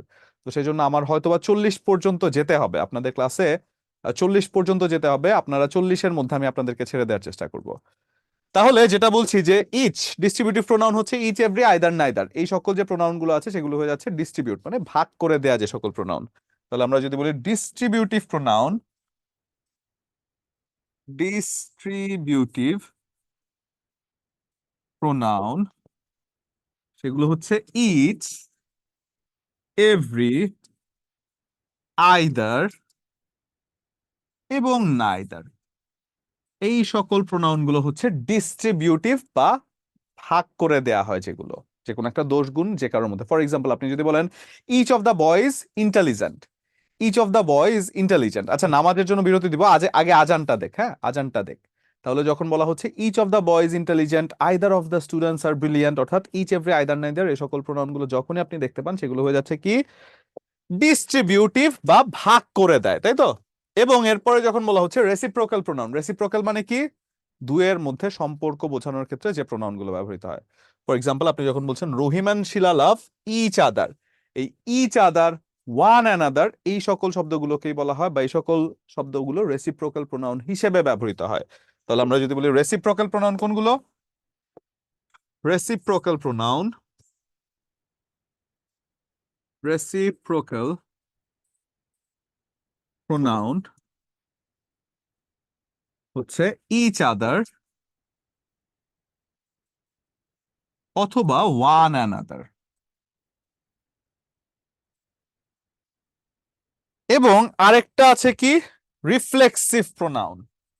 আরেকটা আছে রিফ্লেক্সিভ প্রোনাউন, রিফ্লেক্সিভ প্রোনাউন। তাহলে রিফ্লেক্সিভ মানে কি? সেলফ রিফ্লেকশন যেখানে থাকে, সেলফ রিফ্লেকশন যেখানে থাকে। For example myself, himself, herself, themself, অর্থাৎ সেলফ সেলফ যুক্ত যত কথাগুলো আছে সেগুলো রিফ্লেক্সিভ এবং উচ্চারণগত মিল আছে। দেখেন রিফ্লেক্সিভ সেলফ, রিফ্লেক্সিভ সেলফ, অর্থাৎ সেলফ সেলফ যুক্ত যত শব্দগুলো আছে সবগুলো হয়ে যায় রিফ্লেক্সিভ প্রোনাউন। তাহলে এই জায়গা থেকে, এটা আসলে মুখস্থ জায়গা, এটা কয়েকটা প্রোনাউন আছে, কয়েকটা শব্দ আছে প্রোনাউন হিসেবে যেগুলো ব্যবহৃত হয়, এগুলো একবার চোখ বুলিয়ে গেলে এটা পরীক্ষায় আসলে আপনি আশা করছি পারবেন। এটা 1 কোটি না, নাউনের মতো 1 কোটি না। তাহলে এতটুকু লিখেছেন রিফ্লেক্সিভ প্রোনাউন পর্যন্ত লিখেছেন? স্যার একসাথে ক্লাস শেষ করলে ভালো হয়, সবাই একসাথে নামাজ পড়বো, বিরতি দিলে মিলবে না সময়, কারণ এক এক জায়গায় এক এক সময় আজান। হ্যাঁ এক্স্যাক্টলি, এটা একটা সত্যি কথা বলেছেন যে এক এক জায়গায় এক এক সময় আজান, তো আমি কখন বিরতি দিব এটা আসলে আমি নিজেও কনফিউজড হয়ে যাচ্ছি। তাহলে যদি বলা হয় পড়ে নিব স্যার, আজানের 10-15 মিনিট পর নামাজ পড়ে নিব স্যার। আচ্ছা তাহলে যদি বলা হয় মাই সেলফ, হিমসেলফ, হারসেলফ, আচ্ছা উদাহরণের মাধ্যমে এই যে দেখেন কোন একটা সেন্টেন্স আছে, she killed herself, reflexive pronoun. Rahim and Shila love each other, reflexive pronoun. Each boy, sorry কি বলে, রিফ্লেক্সিভ না, এটা কি? Reciprocal pronoun. তারপর যখন বলছেন each of the boy, distributive pronoun. Indefinite pronoun something, anything, everything, nothing, distributive pronoun, sorry indefinite pronoun. তাহলে এই গেল প্রোনাউন। নাউন হচ্ছে কোন একটা নামের পরিবর্তে যে সকল শব্দগুলো ব্যবহৃত হয়। প্রোনাউন হচ্ছে, সরি, নাউন হচ্ছে কোন একটা নাম, আর প্রোনাউন হচ্ছে নামের পরিবর্তে যে সকল শব্দগুলো ব্যবহৃত হয়। এখন আমরা একটু অ্যাডজেক্টিভের মধ্যে যাব। অ্যাডজেক্টিভ পুরোটা শেষ করতে পারবো না, বাট কিছুটা জায়গা আমরা অ্যাডজেক্টিভ নিয়ে কথা বলতে পারি। একটু আমরা অ্যাডজেক্টিভ নিয়ে কথা বলবো, আমরা পুরোটা শেষ করতে পারবো না, কারণ এটা খুবই গুরুত্বপূর্ণ। এটা তাড়াহুড়া করে আমি মোটেই শেষ করতে চাই না, এটাকে জাস্ট আমি একটু বোঝানো শুরুটা করি। তাহলে প্রথমেই যদি আমি বলি অ্যাডজেক্টিভ, অ্যাডজেক্টিভ ব্যাপারটা কি? অ্যাডজেক্টিভ হচ্ছে সেই সকল শব্দগুলো, যেই সকল শব্দগুলো কোন একটা নাউন বা প্রোনাউনকে মডিফাই করে। মডিফাই করে কথাটা শুনেছেন না অনেকবার? অনেকবার শুনেছেন মনে হয়, চাকরি পরীক্ষা প্রিপারেশন নেওয়া বলেন, অনেক জায়গায় শুনেছেন নাউন বা প্রোনাউনকে মানে বা মডিফাই কথাটা অনেকবার আপনারা শুনেছেন, যে এই জিনিসটা এটাকে মডিফাই করছে। তাহলে হোয়াট ইজ মডিফাই? এই মডিফাই না বোঝার কারণে অনেকে অ্যাডজেক্টিভ বোঝেন না বা ইংরেজিকে কঠিন মনে হয়। আগে আমরা মডিফাই বুঝবো, তারপর অ্যাডজেক্টিভ বুঝবো। তাহলে অ্যাডজেক্টিভ, যেহেতু আমি বললাম কি অ্যাডজেক্টিভ কোন একটা নাউন বা প্রোনাউনকে মডিফাই করে, তাহলে what is the meaning of modifying? মডিফাইটা কি জানেন? মডিফাইটাকে আমি বলি এটাকে মেকআপ করা। মেকআপ করা। মেকআপ করা কেমন? আপনারা যেটা চিন্তা করছেন সেটা ওই যে গালে টালে যে ইয়ে করে এগুলোই। তো মেকআপ করার ব্যাপারটা কি? মানে মনে করেন যে মেকআপ আমরা কেন করি? সৌন্দর্য বৃদ্ধি করতে না, বা নিজেকে একটু ভিন্নভাবে উপস্থাপন করতে। এখন ছেলেরা বলছেন যে স্যার আমরা তো এসব করি না। কে বলেছে আমরা এসব করি না? এই যে আপনাদের স্বপ্নের পুরুষ যে জায়েদ খান আছে, দেখলেই বোঝা যায় কি কি যেন করে আসে। তো এই জাতীয় যে কাজগুলো আছে, মানে মেকআপ যে ব্যাপারটা আছে, এটাই হচ্ছে মডিফাই। আচ্ছা ভাই, তো আমার ক্লাসে কেউ, আশা করছি এই ভদ্রলোকের ফ্যান নেই, আছেন? সে তো বলে দুনিয়া সকল নারী নাকি তার জন্য পাগল। আশা করছি আমার ক্লাসে কেউ না, আমি এই পর্যন্ত আমার ক্লাসে কেউ পাই নাই। যদি কেউ থাকেন তাহলে আমাকে মাফ করে দিবেন, আমি ভদ্রলোকের ব্যাপারে অনেক আজে বাজে কথা বলি, বুঝছেন? তাহলে বাম হাত দিয়েও আপনার লেখা শুনতে, ওকে, থ্যাংক ইউ সো মাচ। তাহলে যেটা বলছিলাম, যে মডিফাই মানে হচ্ছে মেকআপ করা। আমার ডান হাতের থেকে বা হাতের লেখা বেশি সুন্দর। তাহলে যেটা বলছিলাম যে মডিফায়ার ব্যাপারটা হচ্ছে, স্যার আজান দিচ্ছে, নামাজের জন্য বিরতি দেন। আচ্ছা, নামাজের জন্য বিরতি দিলে পরবর্তীতে আমি ক্লাসটা হয়তো আপনি আশিক এক কাজ করবেন, এই জায়গা থেকে আপনি একটু রেকর্ডেডটা দেখে ফেলবেন। যারা জামাতে নামাজটা পড়তে চান তারা অবশ্যই এখন নামাজের জন্য চলে যেতে পারেন। পরবর্তীতে রেকর্ড ক্লাসটা তো দেওয়া হবে, আপনি এই জায়গা থেকে রেকর্ডটা দেখে ফেলবেন। কারণ আমি এখন যদি আপনাদেরকে এখন নামাজের বিরতি দেই, আপনাদের আস্তে আস্তে 15-20 মিনিট মিনিমাম দিতে হবে। তো আস্তে আস্তে আপনাদের হয়ে যাবে 5:55, 6:55। তো 55-র পর আমি 5 মিনিটের পর আমার যেহেতু 7টা থেকে আরো একটা ক্লাস আছে, তো এটা আসলে পারবো না। তো সেজন্য ওই 5 মিনিট আমি কি ক্লাস নিব আপনাদের? আমি তো আসার আগে আপনাদেরকে শেষ করে দিতে হবে। তো যেটা বলছিলাম, যে মডিফাই মানে হচ্ছে মেকআপ করা বা সৌন্দর্য বৃদ্ধি করার চেষ্টা করা, তাই তো? এখন মেকআপ কি সবসময় সৌন্দর্য বাড়াতে পারে? কমাতে পারে না। ওই যে ধরেন আপনি মেকআপ করেছেন, অনেক সময় আপনার মন মতো হয় না, যে ইস, আমাকে আগেই বেশি সুন্দর লাগতো, এই মেকআপটা করে আমার ডিস্টার্ব হয়ে গেল। অনেক সময় দেখবেন নায়িকারা কি ঠোঁট মুখ ফুলিয়ে কি কি সার্জারি টার্জারি কি কি যেন করে ফেলে, এই যে মুখ টুকের মধ্যে যে সব করে। তো এটা কি সবসময় সুন্দর লাগে? মাঝে মধ্যে খারাপ লাগে না? আমরা বলি না যে কেমন লাগছে, আগে ভালো লাগতো। তার মানে কি মডিফাইটা খারাপ হতে পারে? কিন্তু মডিফাই তো হয়েছে, সে তো মেকআপ করেছে, সে তো নিজেকে পরিবর্তনের চেষ্টা করেছে। তাহলে মডিফাইটা কি? অতিরিক্ত তথ্য দেয়া। অতিরিক্ত তথ্য দেয়া। স্যার 10 মিনিট বিরতি দেওয়ার জন্য বিনীত অনুরোধ। আচ্ছা, 10 মিনিট বিরতি দেওয়ার জন্য যদি অনুরোধ থাকে, 10 মিনিটের বিরতিতে আসলে সবাই আসতে পারবে না আশিক। তাহলে শুধু আপনার একার কথায় আমার মানে মোটামুটি যে কয়টা কমেন্ট পড়েছে, বেশিরভাগ কমেন্টই ছিল একবারে ক্লাসটা শেষ করার। আমি 40-এই সেরে দিচ্ছি আপনাদেরকে, ঠিক আছে? তাহলে যখন বলা হচ্ছে নিকবাজি মডিফাই করেছে, তাহলে যখন বলা হচ্ছে যে মডিফাই ব্যাপারটা হচ্ছে মেকআপ করা, ঠিক আছে? তাহলে মেকআপ ব্যাপারটা কি? অতিরিক্ত তথ্য দেয়া। তাহলে অতিরিক্ত তথ্য দেয়াটা কেমন হতে পারে? আমার মানে মোটামুটি অ্যাডজেক্টিভ আমি এর পরের দিনও পড়াবো, সমস্যা নেই। তাহলে অতিরিক্ত তথ্য দেয়াটা কেমন হতে পারে? ফর এক্সাম্পল, আপনি যদি বলেন he is a good boy, he is a good boy, তাহলে এখানে নাউনটা কি? এখানে নাউনটা কি বলেন? He is a good boy, noun কে? বয়। তাহলে নাউন যদি বয় হয়, তাহলে নাউনকে মেকআপ করছে কে? দেখেন তো, সুন্দর করার চেষ্টা করছে কে? নাউনকে সৌন্দর্য বৃদ্ধি করার কাজটা করছে গুড কথাটা, তাই তো? অ্যাডজেক্টিভ। সিমিলারলি আমি যদি বলি she is a pretty girl, she is a pretty girl, তাহলে আমি যখন বলছি she is a pretty girl, তাহলে এই গার্লটা তো নাউন নিঃসন্দেহে, গার্লকে মেকআপ করছে কে? প্রিটি, সুন্দর, সে সুন্দরী, তাই তো, অ্যাডজেক্টিভ। কিন্তু আমি যদি বলি যে হি ইজ আ ব্যাড বয়, তাহলে এই ব্যাডটা কি অ্যাডজেক্টিভ না? কারণ ব্যাডটাও একটা নাউনকে মেকআপ করছে, তাই না, মেকআপের কাজটা করছে, মডিফাই করছে, ব্যাডটাও একটা অ্যাডজেক্টিভ হয়ে যায়। তাহলে যে সকল শব্দগুলো কোনো নাউন বা প্রোনাউনের পূর্বে বসে, যে সকল শব্দগুলো কোনো একটা নাউন বা প্রোনাউনের পূর্বে বসে সেই নাউন বা প্রোনাউন সম্পর্কে অতিরিক্ত তথ্য দেয় বা নাউন বা প্রোনাউনকে মডিফাই করে। এখন বুঝতে পেরেছেন মডিফাই ব্যাপারটা কি? কিছু একটা বলবে, সেই নাউন বা প্রোনাউন সম্পর্কে কিছু একটা বলবে যেটা অতিরিক্ত তথ্য দেওয়ার কাজটা করবে, সেটাই হয়ে যাচ্ছে অ্যাডজেক্টিভ। এখন আমি যদি বলি আই হ্যাভ 7 ফ্রেন্ডস, আমি যদি বলি আই হ্যাভ 7 ফ্রেন্ডস, আমাদের এখানে তো মনে হয় মাত্র আজান দিচ্ছে না? এই, এত আগে থেকে আমাকে নামাজের বিরতির জন্য ইয়ে করছেন, আমাদের এখানে তো এখন আজান দিচ্ছে, 40-এর মধ্যে ছেড়ে দিলেও তো নামাজের টাইমের মধ্যে আমরা ছেড়ে দিচ্ছি। এত আগে থেকে ইয়ে করবেন, আপনার যে এলাকার সময় সেই এলাকার সময়টার সাথে এখন এই জায়গার সময়ের হয়তো বা সামঞ্জস্য নাও থাকতে পারে, ঠিক আছে?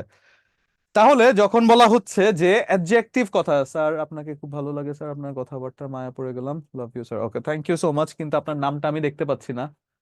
আপনার নামটা লেখা আছে 1NV2DS5RH N, মানে আপনার যে ডিভাইসের নাম আছে সেটার নাম আর কি। অনেক কষ্ট লাগে এই নামটা পড়ার, মানে পড়তে আমার, তো সেজন্য আপনার নামটা একটু লিখবেন, সেটা হয়তো বা একটু সহজে আমি পড়তে পারবো, ঠিক আছে? তাহলে এখানে 7 যে কথাটা আছে, 7 কি অ্যাডজেক্টিভ না? 7 কি ফ্রেন্ডস কে মডিফাই করছে, ফ্রেন্ডস এর ব্যাপারে তথ্য দিচ্ছে, তার মানে অ্যাডজেক্টিভ হচ্ছে সেই সকল শব্দগুলো, অ্যাডজেক্টিভ হচ্ছে সেই সকল শব্দগুলো। স্যার প্লিজ আমার কমেন্ট পড়েন না। হ্যাঁ আপনার কমেন্ট পড়লাম তো না স্যার, প্লিজ কমেন্টস পড়েন না। হ্যাঁ কমেন্ট পড়েছি তো, এই যে সুমাইয়ার রেসিপি, সুমাইয়াস রেসিপি না সুমাস রেসিপি, আপনার কমেন্ট পড়েছি নাকি? আপনি বলছেন কমেন্ট না পড়তে? না, অনেক স্টুডেন্ট আছে আপনারা যখন কমিউনিকেট করেন, কমিউনিকেটটা আসলে আমার করা উচিত, এটাও একটা মানে আমার প্রফেশনাল একটা জেস্চার। আমি আমার স্টুডেন্টদের সাথে কমিউনিকেট করে তারপরে পড়ানোর চেষ্টা করি, যাতে করে বোরিং না লাগে আর কি ক্লাসে। তাহলে যখন বলা হচ্ছে যে অ্যাডজেক্টিভ হচ্ছে নাউন বা প্রোনাউনের পূর্বে বসে সেই নাউন বা প্রোনাউনের ব্যাপারে অতিরিক্ত যে কোনো একটা তথ্য দেওয়ার কাজটি করে থাকে, এই জায়গা থেকে মানে অ্যাডজেক্টিভের সংজ্ঞা থেকে শুরু করে, সংজ্ঞাটা এখন আমি লিখে দিতাম কিন্তু যেহেতু অনেকে নামাজে অলরেডি চলে গিয়েছেন, তো সেই জন্য আমি সংজ্ঞাটা এখন মানে যে টেকনিকের সংজ্ঞাটা আছে সেটা আমি এখন লিখে দিচ্ছি না। পরবর্তী ক্লাসে যখন শুরুতে আসবো আমাকে বলে দিবেন যে স্যার অ্যাডজেক্টিভের যে ডেফিনেশন আছে সেই ডেফিনেশন, মানে আমার টেকনিক, শুধু ডেফিনেশন না কিন্তু টেকনিক, এখানে ডেফিনেশন আপনার বইয়ের মধ্যেই পেয়ে যাবেন, টেকনিক আছে এই জায়গায়, ওই টেকনিকটা আমাকে বলে দিবেন যে স্যার অ্যাডজেক্টিভের ডেফিনেশন সহ টেকনিক থেকে শুরু করার কথা, ওই জায়গা থেকে আমরা শুরু করবো ক্লাসটা, ঠিক আছে? তাহলে আসেন আরো কয়েকটা কোয়েশ্চেন এখন সলভ করে ফেলি। টেকনিক আছে, সেই টেকনিক থেকে আমরা শুরু করে ফেলবো। তাহলে দেখেন তো এই যে কোয়েশ্চেনটা, হি ওয়াজ রাদার ডিসএগ্রিয়েবল ম্যান, ডিসএগ্রিয়েবল এর নিচে আন্ডারলাইন করা আছে, কি বলেন তো এখানে ডিসএগ্রিয়েবল? ডিসএগ্রিয়েবল স্যার আপনার রেকর্ড ক্লাস তো পেয়ে যাবো, লিখে দিলে পরে দেখে নিব। না না, লিখে এখন দিব না, কারণ আমার কয়েকটা স্টুডেন্ট নামাজে চলে গিয়েছেন, আমি চাই আমার সব স্টুডেন্টরা পাক। তাহলে এটা আমাকে বলবেন হচ্ছে ফাহিমা, বলেন তো ডিসএগ্রিয়েবল এর নিচে আন্ডারলাইন করা আছে, ডিসএগ্রিয়েবল কি পারা উচিত? আনমিউট করে দিয়েছি কিন্তু আপনি শুনতে পাচ্ছেন না হয়তো। ফাহিমা শুনতে পাচ্ছেন? সালাম আলাইকুম স্যার। জি ওয়ালাইকুম স্যার। আসসালাম স্যার, ভালো আছেন? জি স্যার, ডিসএগ্রিবল হচ্ছে এখানে অ্যাডজেক্টিভ, অ্যাডজেক্টিভ, কারণ নাউনের আগে একটা ম্যানকে মডিফাই করছে, তাই তো? দেখেন অ্যাডজেক্টিভ সম্পর্কে আমি দুইটা কথা বললাম, আপনারা কিন্তু অ্যাডজেক্টিভ বুঝে গিয়েছেন অলরেডি, বাট স্টিল আরো ভেতরে যাব, অ্যাডজেক্টিভের আরো ভেতরে যাব। এরপরে যদি আমরা বলি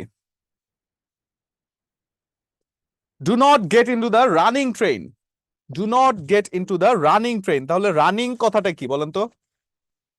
do not get into the running train, তাহলে রানিং কথাটা কি বলেন? এটা কে বলবেন? এটা এরপরে আছেন হচ্ছে মামুন মিয়া, মামুন মিয়া বলেন তো। মামুন মিয়া আনমিউট করে দিয়েছি, আমি শুনতে পাচ্ছি না মামুনকে। হাবিবুর রহমান, হাবিবুর, আসসালামু আলাইকুম স্যার। ওয়ালাইকুম আসসালাম স্যার, ভালো আছেন? জি আলহামদুলিল্লাহ স্যার, আপনি ভালো জি আছেন? আছে আলহামদুলিল্লাহ, ভালো আছে। বলেন রানিং ট্রেন, স্যার রানিং এই জায়গায় স্যার এটা অ্যাডজেক্টিভ আর কি, ট্রেনের অবস্থাটা বোঝাচ্ছে। ট্রেনের অবস্থা বোঝাচ্ছে। এখন ট্রেন তাহলে কি, কোন নাউন বলেন তো? যেহেতু নাউনের আগেই তো বসে, জি ট্রেন কোন noun? Sir, train proper noun, common. তাহলে প্রপার কেন বললেন? ট্রেন যদি প্রপার নাউন হয় তাহলে উপবন এক্সপ্রেস বা রংপুর এক্সপ্রেস কোন নাউন? স্যার রংপুর এক্সপ্রেস হচ্ছে প্রপার নাউন আর ট্রেনটা হচ্ছে কমন নাউন। অর্থাৎ প্রত্যেকটা কমন নাউনের একটা প্রপার নাউন থাকে, এটা কি বলেছিলাম প্রথমে? জি স্যার। এক্স্যাক্টলি। তাহলে এরপরের কোয়েশ্চেনে যদি আমরা যাই, এরপর আরো দু একটা। Every man is potential. Every কথাটা কি বলেন? এটা আমাকে বলবেন হচ্ছে তানিয়া আক্তার। তানিয়া আক্তার বলেন তো। তানিয়া যদি হাত তুলেন নাই, মনে হয় ভয় পাচ্ছেন, এই প্রশ্নটা পারবেন না মনে হয়। বলেন দেখি পারেন নাকি। তানিয়া কেমন আছে? অ্যাডজেক্টিভ স্যার হবে। ভালো আছে আপনার জি আছি, আলহামদুলিল্লাহ ভালো আছি। তাহলে ম্যানকে মডিফাই করছে এভরি কথাটা, তাই তো? এভরি জি অ্যাডজেক্টিভ, কিন্তু এটা প্রোনাউনও হতে পারে। প্রোনাউন পড়েছি না আমরা, ডিস্ট্রিবিউটিভ প্রোনাউন, জি each every sir either neither, কিন্তু এটা জি জি নাউনের আগে বসেছে। যাই হোক, এই ব্যাপারটা আমরা প্রোনাউনের আরো ভেতরে গিয়ে অনেক ডিটেইলে পড়ার চেষ্টা করব নেক্সট ক্লাসে। নেক্সট ক্লাসে আমরা প্রোনাউনের ভেতরে গিয়ে পড়ার চেষ্টা করব। এখন আমরা যদি আরো দু একটা প্রশ্ন দেখি। নিচের কোনটি পার্সোনাল প্রোনাউন বলেন তো? নিচের কোনটি পার্সোনাল প্রোনাউন? হু ইস্যু বলতে পারেন, পিঙ্কি বলতে পারেন, ইউ পাপন আহমেদ বলতে পারেন। You, exactly. ইউ হচ্ছে একটা কি pronoun? Personal personal pronoun, personal পার্সনকে বোঝায়, তাই তো? রিফ্লেক্সিভ প্রোনাউন কোনটা?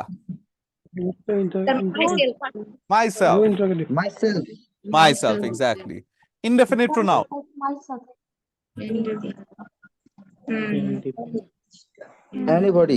এনিবডি, যে Sir, কেউ, anybody. যে কাউকে Anybody. যখন আমি বোঝাচ্ছি, এনিবডি, আমি indefinite pronoun. I water the plants, এগুলো আজকে না, এগুলো পরের লেকচারের মধ্যে আমরা পড়ার চেষ্টা করব।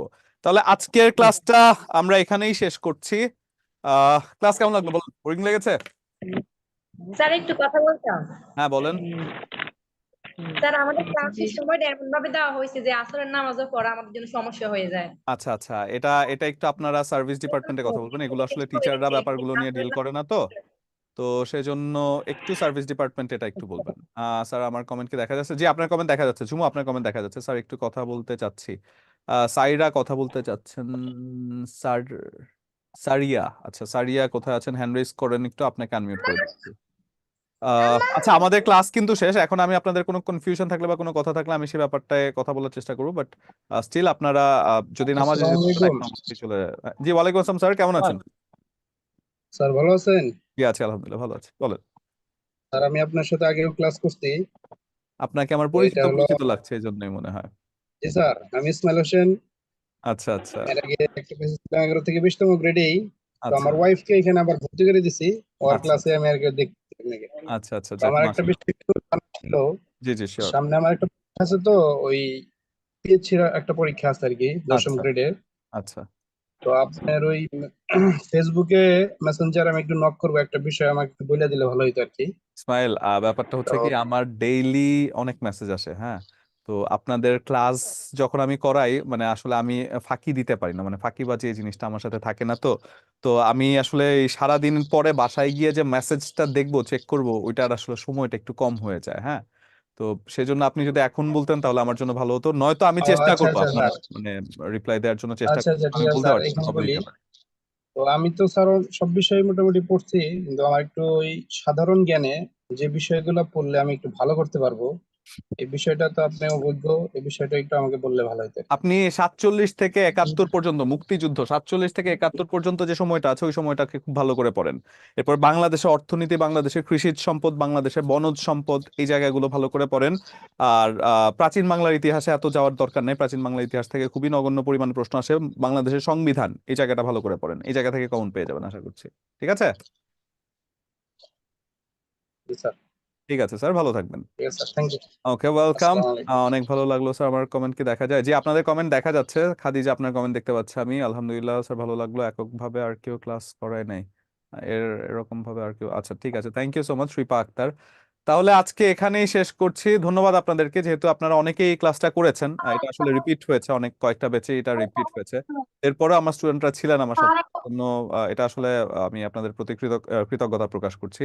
তো আরেকটা ব্যাপার হচ্ছে যে কানেক্টিভিটি থাকে আর কি ক্লাসের মধ্যে। ঠিক আছে, কানেক্টিভিটি একটু থাকে ক্লাসের মধ্যে। তো সেজন্য আপনার আমরা যখন ক্লাস করব চেষ্টা করবেন কানেক্টেড থাকার জন্য। ক্লাসের মধ্যে কানেক্টেড থাকলে আপনি দেখবেন ক্লাসের পড়াটা ক্লাসেই হয়ে যাচ্ছে, আর জি এরপরে স্যার আপনি যে কোনো বই ধরছেন, যখনই ধরছেন আপনার কাছে পুরোটাই সহজ হয়ে যাচ্ছে। তো সেজন্য ক্লাসের মধ্যে যেটা পড়াচ্ছি সেটা অবশ্যই লিখে তো নিচ্ছেন আশা করছি, এবং পাশাপাশি ক্লাসের মধ্যে কানেক্টেড থাকার চেষ্টা করবেন। তাহলে আজকে এখানেই শেষ করছি। হ্যাঁ, ভালো থাকবেন সবাই। কথা জি স্যার বলেছিলাম